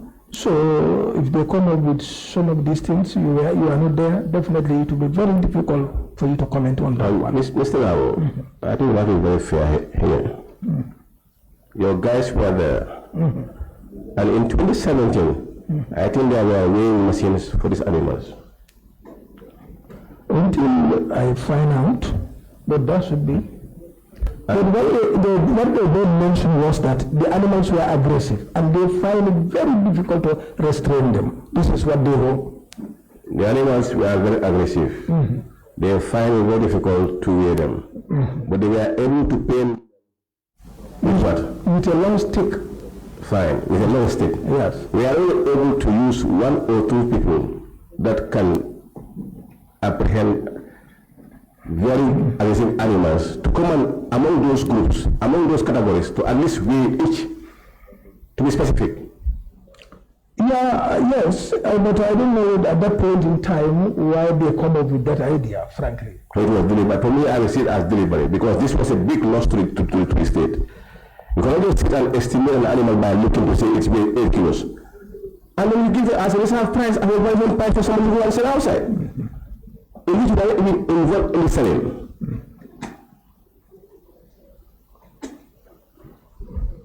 Well, it's the team. I'm sure it's the team that come up with that idea. They look at it because if you look at the reports, but they cannot restrain the animals. Now they have to look at it and come up with a price.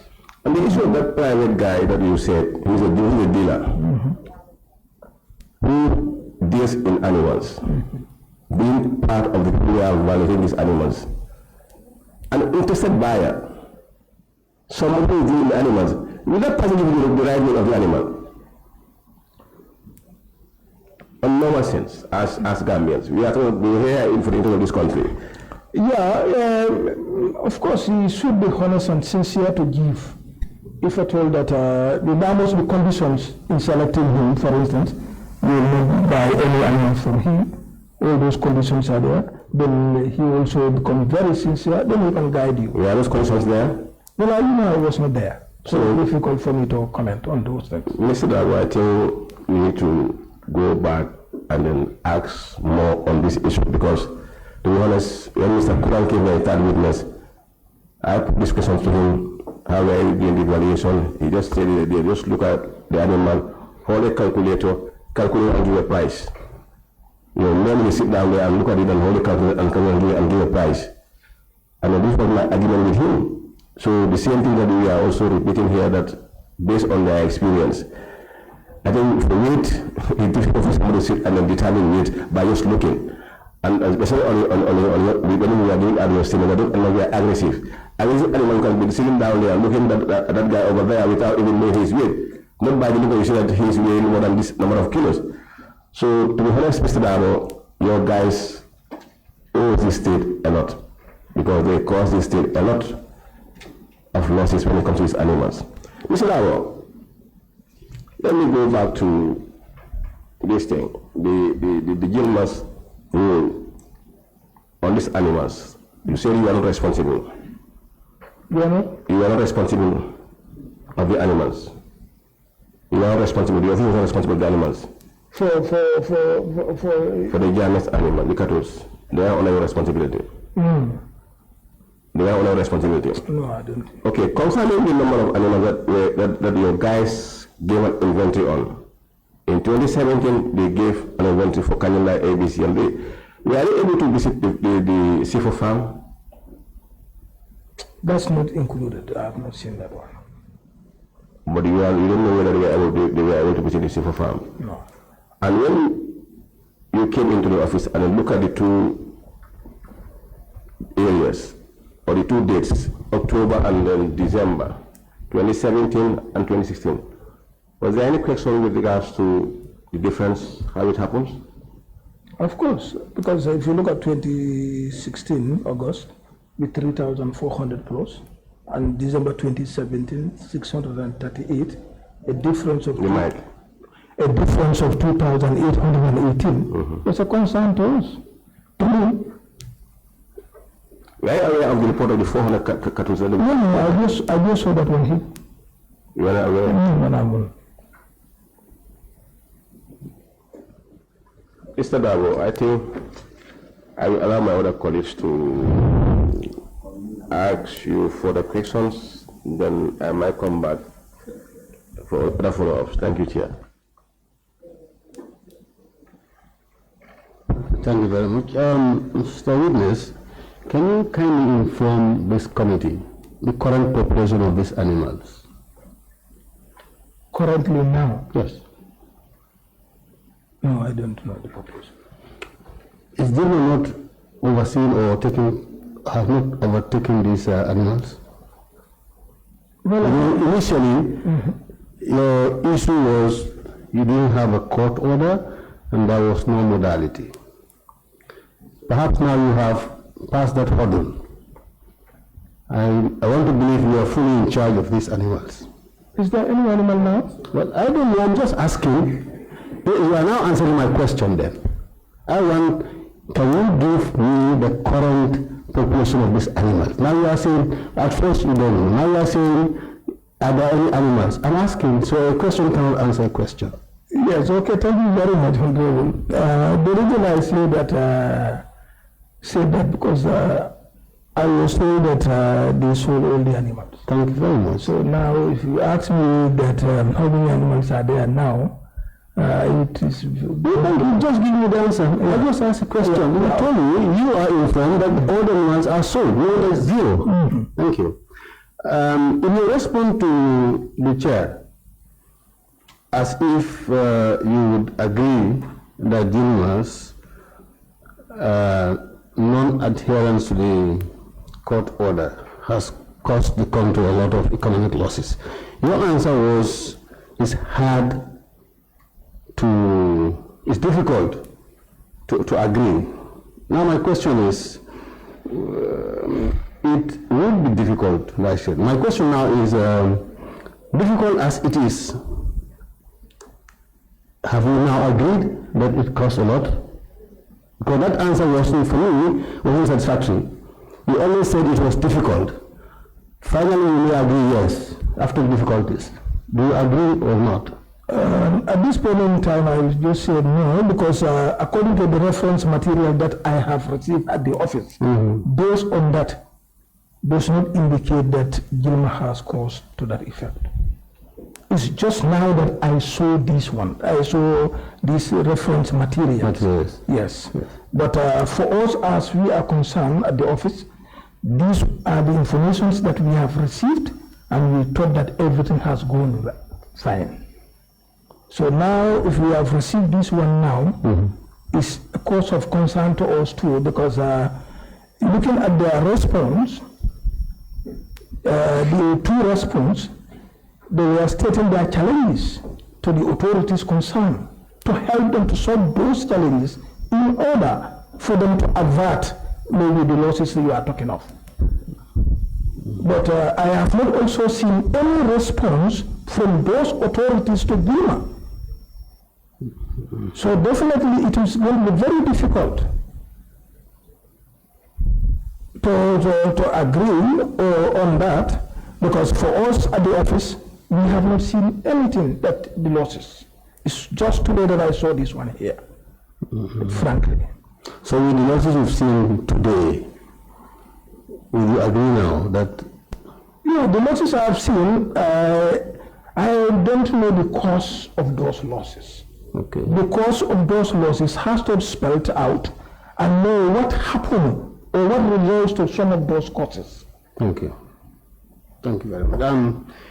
Again, in your response to council regarding the evaluation, can you be precise as to what methods were in place?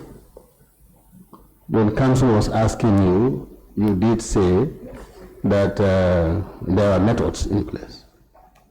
Can you be precise what methods are in terms of the evaluation? You said I made mention that there were methods. Methods at Gilma. No, what I was just telling them was that if you are to do the evaluations, one, you need to know the age, the body size, or the body conformations. You understand? You also have to weigh the animal.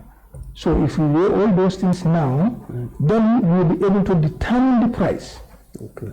But if you do not do that, definitely it's going to be very difficult to come up with. If you look at the correspondence, what they said was that it was difficult for them to restrain it. That's why they were just looking at it and come up with a price. Okay. So, definitely you will not also disagree with them. But the procedures are of what I have just mentioned. Those are the right things. Okay, my last question would have to do with the kilos of an animal and the meat value. Are you saying if an animal is weighed and, for example, is given 100 kilos, that is the same as the meat value? No, it's not meat value. No. It's different because if you weigh now, after slaughtering, automatically you know that you don't have 100 kilos. It goes down completely. So if you have to factor that when you are pricing, because if not, the butcher may lose completely. Thank you.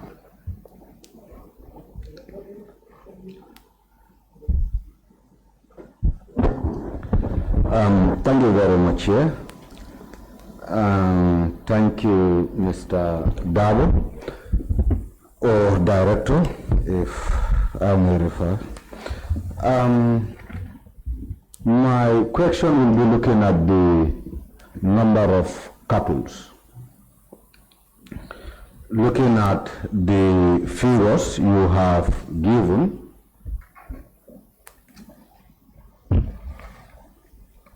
that is record of an inventory of former President Janneh's cattle. That is the tabulation you have. Yes. I will not be looking at 2016 actually. I'll be just looking at 2017.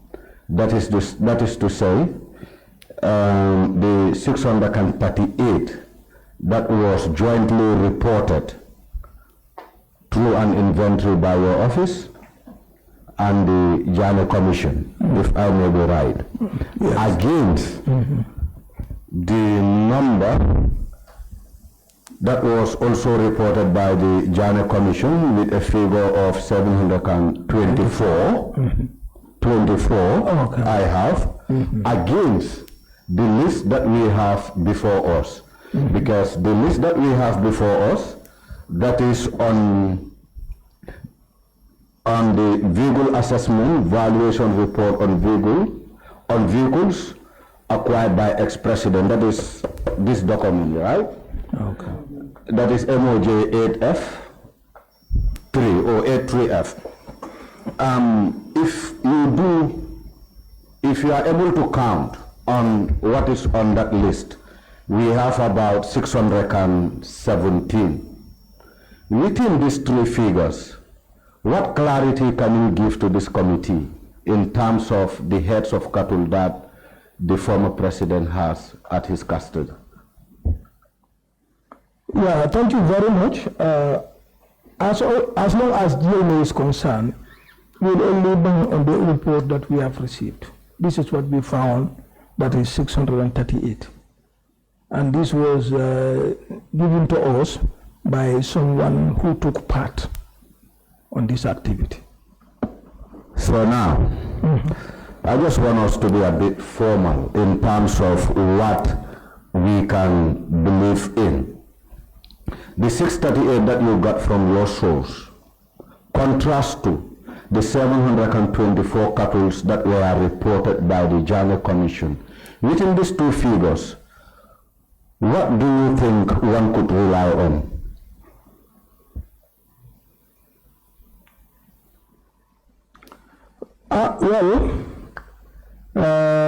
It's difficult because if you look at our stool, they say it's jointly done by Janneh Commission. So, but what you have seen, I also saw it in the newspapers before we looked into these ones, that it was either 724, 725, something like that, in one of the newspapers.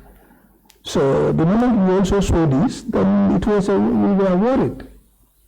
So what went wrong? Or did they count all the animals? Or what went wrong? So frankly, definitely, it was not also easy with us because we see the variations. What would be your take on the number 617 as per what is on the report, the official report of the Janneh Commission on cattle? Well, for me, if I have to take maybe the official report, we'll take the official report. So you are telling me that you would rather agree on the 617 heads of cattle than 724 or the 638 reported by you? You mean the one of the report is 617? Document you have that you are opening. Yes. If you count one by one, let's say the Commission of Inquiry, livestock records, C. If you follow the record C, you count from serial number 1 down to serial number what? Down to serial number 9,796 seems to be 617 heads of cattle.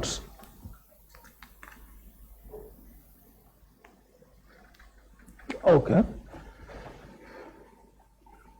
Yes, I want an answer, Mr. Janneh. It's Mr. Darboe. So, well, it's a difficult way when you trying to put me at a funny situation because the one is 617, the other one is 638, and the other one is 724. As far as Janneh is concerned, the one that we have is 638.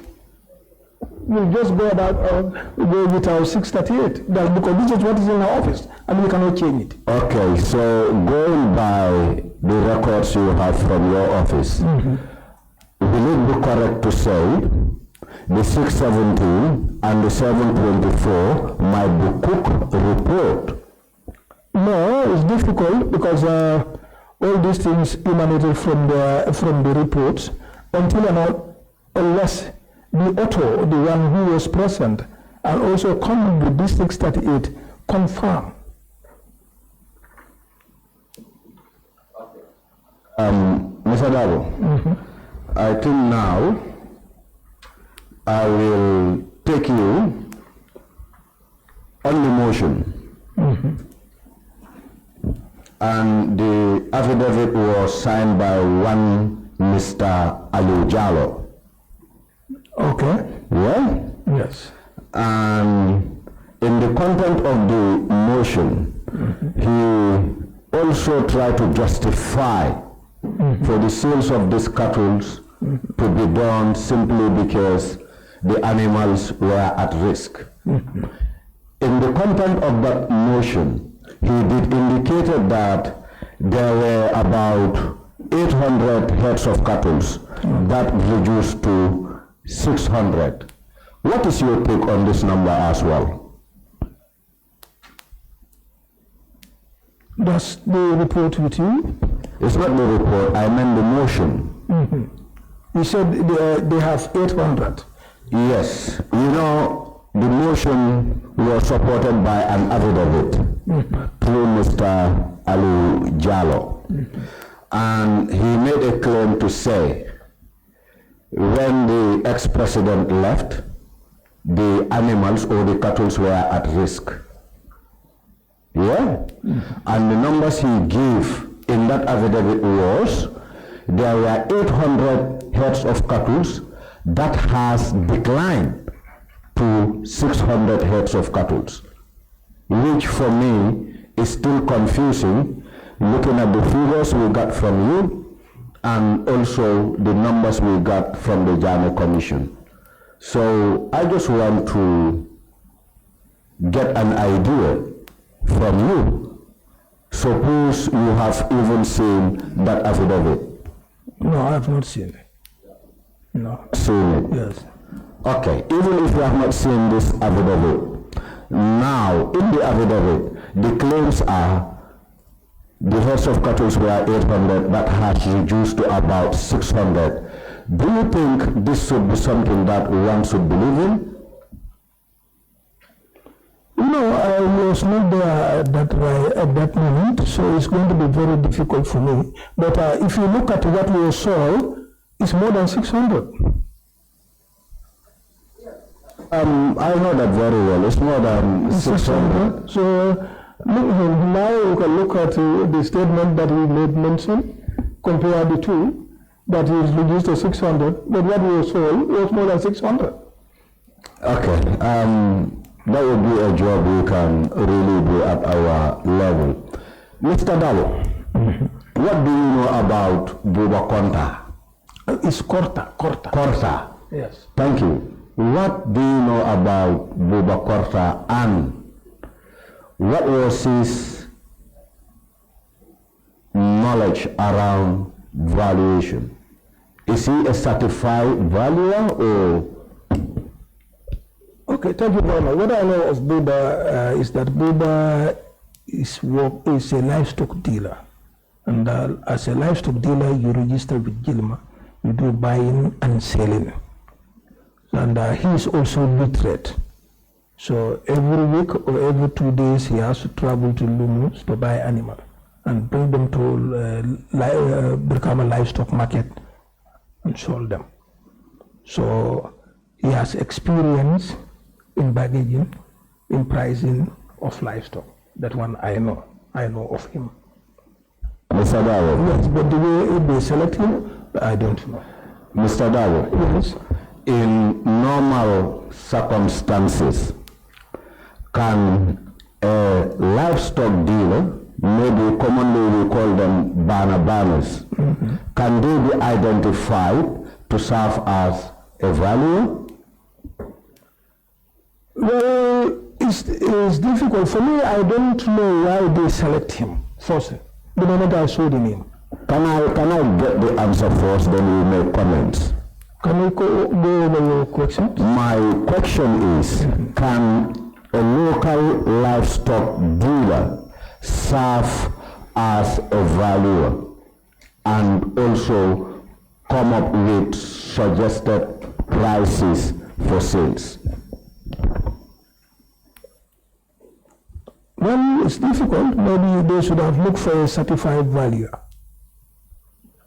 My question is, can a local dealer serve as a valuer? No. No. Yes. So, appointing Buba Korta in this capacity, was it right or wrong? One thing that I think that need to be clear to all of us is that I don't know the criteria they select him and what was his role there, frankly. But I know that if we are going to value livestock or any other things in dealing with government property, it has to be certified value. That one I know. But how they select him, frankly, I don't know. Mr. Darboe, we don't really have to know how he was selected.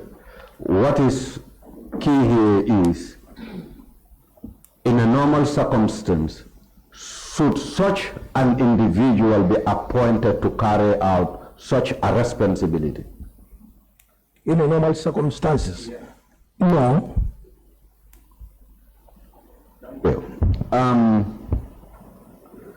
then, Mr. Darboe, what will you say in terms of the price tagging?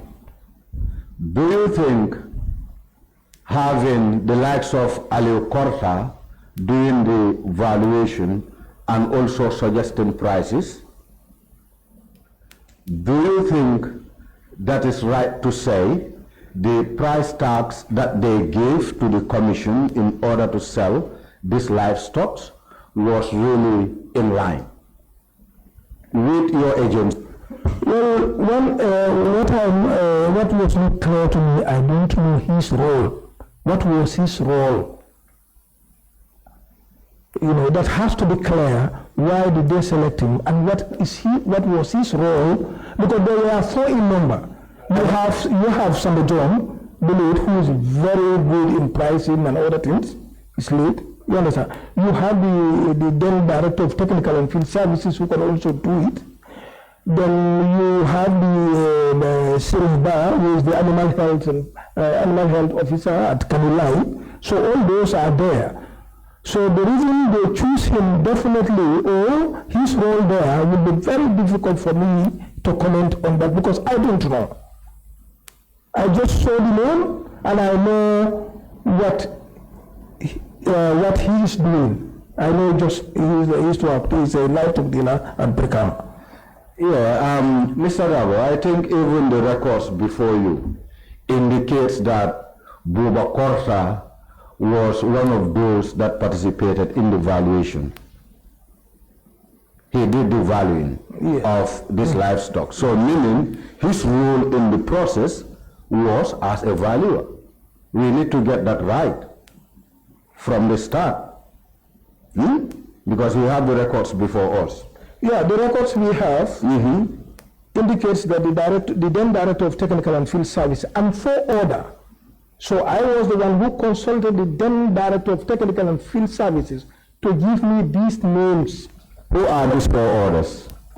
That's Buba himself, Sheriff Bar, the Samba John, and the driver. The 5th one is the director of technical and field services. So meaning these were the very team who have done the valuation? According to them, jointly with the commission. Jointly with the commission, exactly. So, you know, what we're looking at is specifically your agency, yes. More especially with the personnel that have worked in supporting the Janneh Commission to do this valuation. Okay. I think this is crystal clear. So now my question is, these team members from your office, Because you said Buba Korta is not a certified valuer.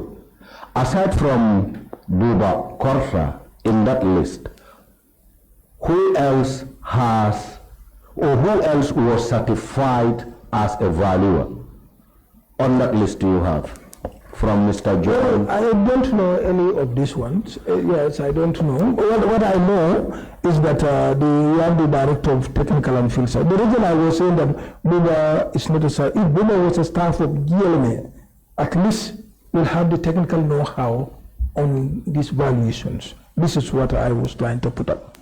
The rest, Samba John was with us. The sheriff is with the Department of Livestock Services. So now, Samba John and Sheriff and the third one, let's take Buba out because he wasn't your staff. These three people, are they certified valuers? Well, I don't know. You don't know? No. Okay, in a situation, they are not certified valuers. Do you think this committee can rely on the price tags they have made to sell these livestock? Well, you know, this the pricing was done by the GLMA in collaboration with the Janneh commissions. And we have our then director of technical and field services who headed them there.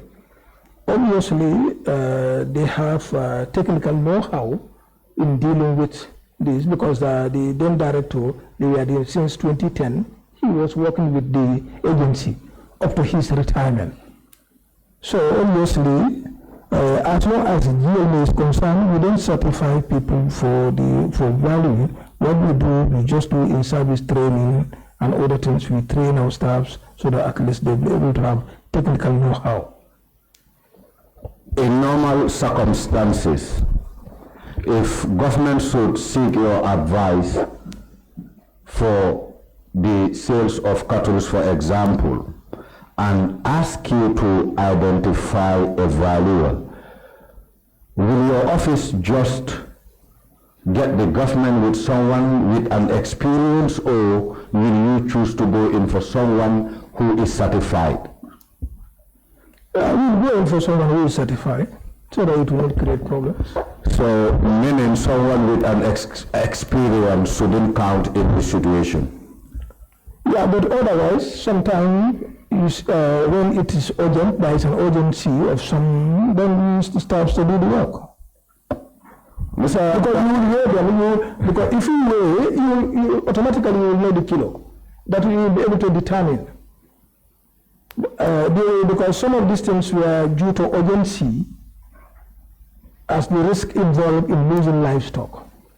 But I'm sure those involved, they know exactly why they did it in that way. Mr. Darboe, maybe a final one. Can a calf weigh 90 kilos? Well, I don't think. Calf, 90. Until otherwise, but I've never seen it. Can I refer you to number 88 on the list of livestock? And number 88 on the list of livestock. And acquaint yourself with what is there and duly tell us what is your take. Well, I have seen it, what we are talking of. It's going to be very difficult because I was not there at that particular time. But definitely a calf to weigh 90, well, maybe it can be a typo error, but I don't think so. Mr. Darboe? 90. No, because if you look at this thing now, no, look at number one. Allow me. I said, no, just allow me to speak. My question is answered. That is to say, can a calf weigh 90 kilos? And you said no. Yes. I'm satisfied. Don't go further. Can a calf weigh 65 kilos? No. Mr. Darboe, with these two discrepancies on the list, do you think this special select committee should rely on this list?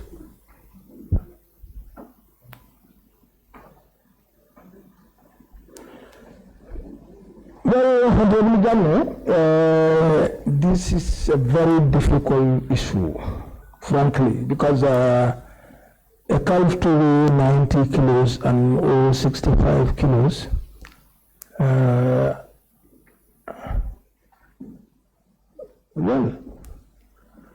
it's difficult, but those who did the work at the material time know best.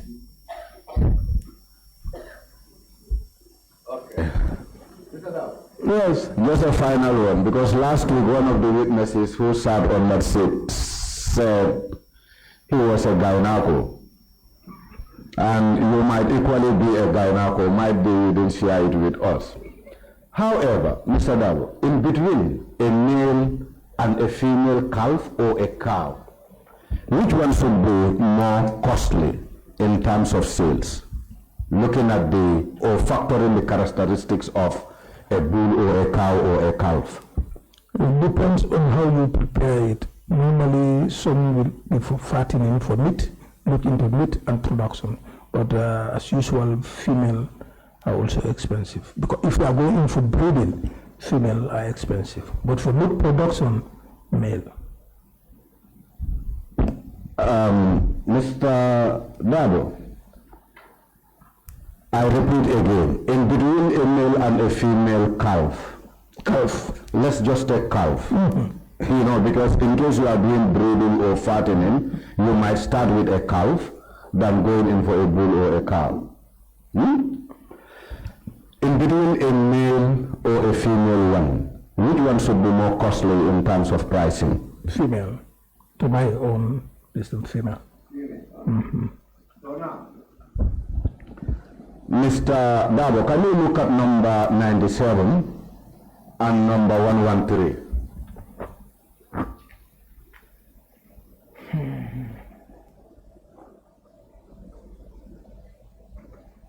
And 113. Yes, because if I want to take you through the list, it will be a lot. We'll just take those two as a reference. 114 and 97. No, you said 97 and 113. 114.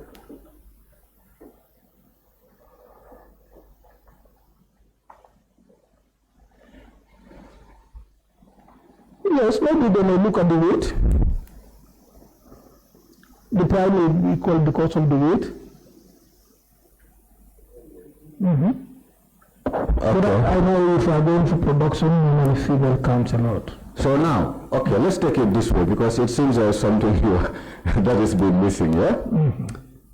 And in a situation where a female calf weighed 17 kilos, right? And a male calf weighed the same 17 kilos. If you are selling them, which one should be more expensive against the other? If they all weigh. You know, it depends on it depends on who needs it. If you know that the individual is going into production, even at the central abattoir, these cows, you know that you go in for production, so you are interested for that one, is expensive. Normally expensive. So are you telling me the cost of animals is influenced by the desire of the buyer? Yes. Because, for instance, you know, the ones at Abuko, they are there for meat productions. That one they weigh them and do those things. But if you have the calf, obviously you know that you're going into production. That's why you need. Or you go in for the male one, you fatten it at the end of the day, you sell it. Actually, you don't normally do it in Abuko. Just wait now. Mr. Darboe, let's forget about Abuko, eh? We look at either Kanilai, Banjulunding, or Farato Ranch. Yeah, just second.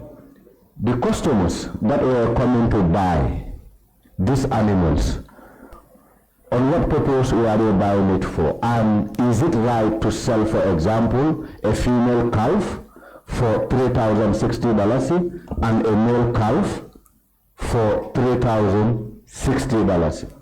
Looking at the prospects of a calf. One thing I think we need to be clear, it was an auction. The auction, then you have to bargain. The first one will say, I'll pay $2,000. The other one will say $3,000. The other one will say, though I was not in the country, but I think that was not because it was announced, I heard that it was announced over the radio. Until nowadays, they have fixed price. If you come and tell you that, yes, this is the fixed price, though I was not there. But if it was the fixed price, they attached to it, then yes. Mr. Darboe, the value of livestock depreciates? Yeah, at times, because if animals are sick, they are emaciated. Obviously, the weak animals, people will not go in for them. Because you know, if you buy those ones, you have to go and feed them. It takes months with you, then you take them down to the... Mr. Darboe, here I'm not talking about sick animals. I'm specifically talking about the animals that were auctioned by the Janneh Commission. Because there is nowhere in the report where it is indicated that some of the animals were sick. So meaning all the animals that they were selling are healthy and fit for our purpose. So as such, give me an answer. Yeah, you know, they were the one who did it. They know the best. Why they sell them at 3,060, 3,060. No, Mr. Darboe, you know, one of the reasons why you are here is to share your technical expertise with us. It's not about I am not there, they were there, they are the ones responsible. JELMA is an institution or an agency that was established by an act of parliament.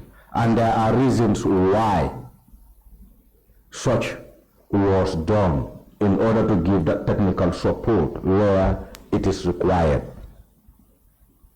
Okay, what I can answer, the answer can be yes, in the sense that if they all weigh the same kilo.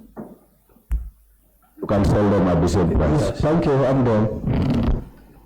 Yes, Chair. All right, before you come there, Honorable, Mr. Darboe, I just wanted to, because when I had the member asking about the list, and in one of the response you gave to lead council was, staff from Janneh took part in the evaluation, and when they did that, they did not submit any formal report. Is that right? Yes. They did not do any report. Yes. Even though they take part in the evaluation. Yes. And that brings us to the list that is in this book. Now, will you take responsibility? Okay, maybe not you, but Janneh will take responsibility for what is happening in the book with regards to the discrepancies. Would you take responsibility? Because haven't you had a report for what you have done with all the valuation and pricing? Perhaps we would have known what is in this book, whether it matches with what you have or not. Is that true? Yeah, it will be difficult for Janneh to take that responsibility because we don't know exactly what was the arrangement at the valuations. If the arrangement was for Janneh Commission to be responsible for reporting and all other things, definitely it's going to be difficult to blame Janneh on that. But the only thing we can do for us is that they need to copy us, or we need to have a report. Because you cannot do an activity, at the end of the day in your office you don't have any report. Because if you also have the report, we'll at least familiar ourselves with these things and look at it. But these are new to us, some of these things here. Just before you go, with just connection to this. Yes, you said you don't have a report, but can you look on your statement, number 10? Where is it? Yes. Yes, Yes, I think you stated somewhere about the agency don't really generate a stand-alone report. What we said was that I have not seen any specific valuation report in our files, nor we were directly involved in the sales. Though I found the reference in 2017 activity report, no stand-alone documentation detailing the valuation process and pricing is available. Because we have not seen any, because we look at the value. No, before you go, okay. You know, I'm interested in that phrase to say, no stand-alone report. But meaning, you have a cumulative report of your activities.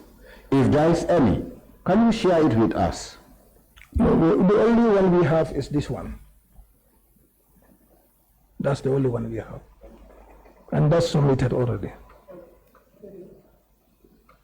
Thank you very much, Chair. I mean, Mr. Darboe, my question is, are these animals still in these 2 areas?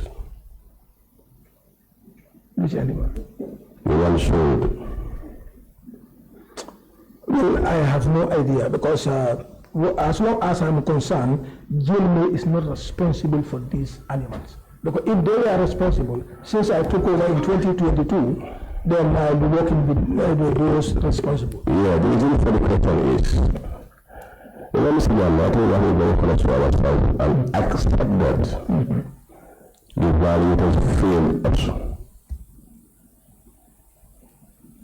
The reason being, those who are buying these animals, when they are appointed the animal and they pay, they take along the animal, right or wrong? Well, I don't know because I was not there. Because about the aggressiveness of the animals, the reason that you are able to weigh and give a price, just to stand over there and give a kilo to say it's weighing this number of kilos. The possibility was there for those animals to live. Yeah, no, the normal procedure is to weigh. And they were not doing that. They did not weigh. So they caused a big loss to the nation for being negligent of what they were doing.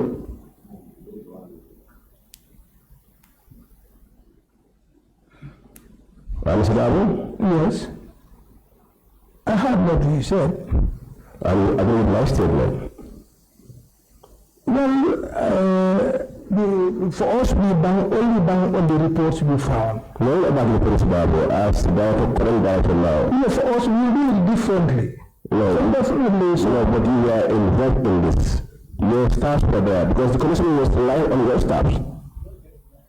You know, okay, yes, it's possible, but we don't know actually what was the agreement between the Janneh staffs and the commission. Yes, what we were told was that they were involved in evaluation. When Kwan came here, I talked to him. He said he cannot speak on your behalf because he believed that those who were there had the expertise to represent Janneh.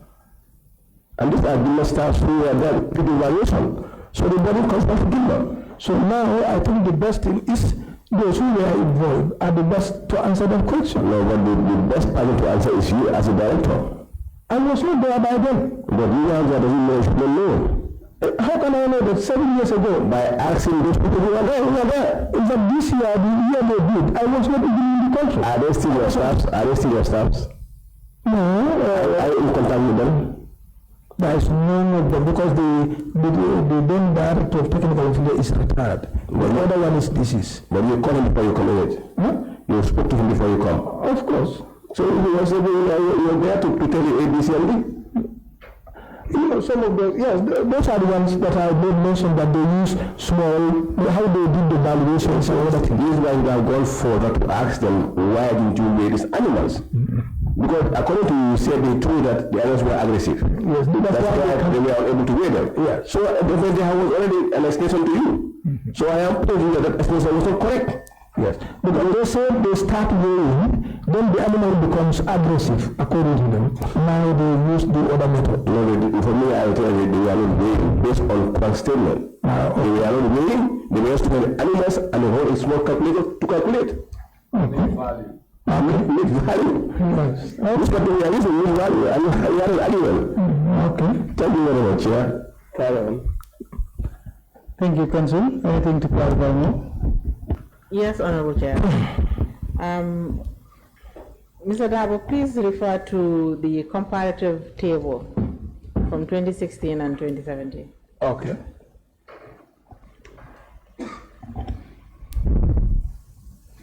You're taking a look at it? Yes, yes. You've told this committee that the personnel from Gilmer that took part in the valuation and tagging exercise did not prepare a report. Yes. Yes. Please speak into the mic. Yes, yes. Yes, good. Those figures that are on that table, how did Gilmer obtain them? And where did it obtain them from? For me, the time I received the summons letter, then I went into it and I looked at the details. Then I went into the activity report and saw their valuations. That's where now I look carefully and said that it was attended by the then Director of Technical and Field Services and 4 other staff. Then I contacted the then Director of Technical and Field Services and he sent me this through an email. Then I print. Okay, so these figures you obtained it from the then Director who is currently the board chair? Yes. Very well. Can you submit a copy of that email? I submitted to the investigators. You gave it to the investigators? Yes. Thank you.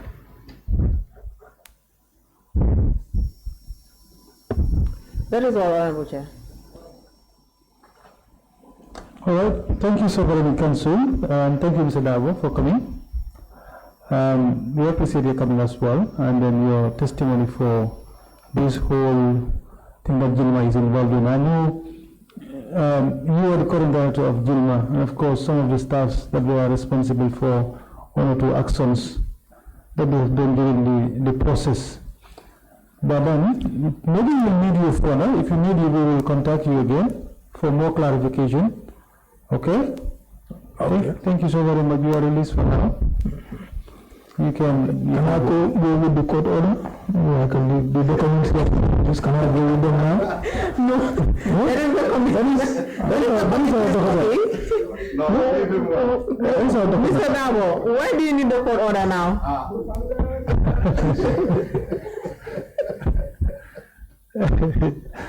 Mr. Darboe. After what? How many years has it been now? 8 years. You want the court order now? To do what?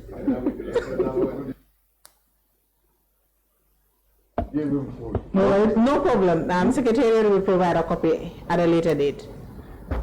Thank you, Council. And just to further put our audience to alert that we still have this email address, the anonymous email. If you have any information regarding the Janneh Commission, or probably you want the committee to know any information about what had happened, you can always send email to the Special Select Committee at assembly.gm.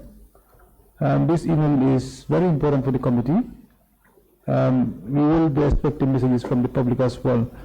All right, thank you so very much. We will closing for today, and we will resume back tomorrow. Yes. Tomorrow, 23rd of July 2025 at 11 o'clock sharp. Thank you. Meeting adjourned. Thank you so much.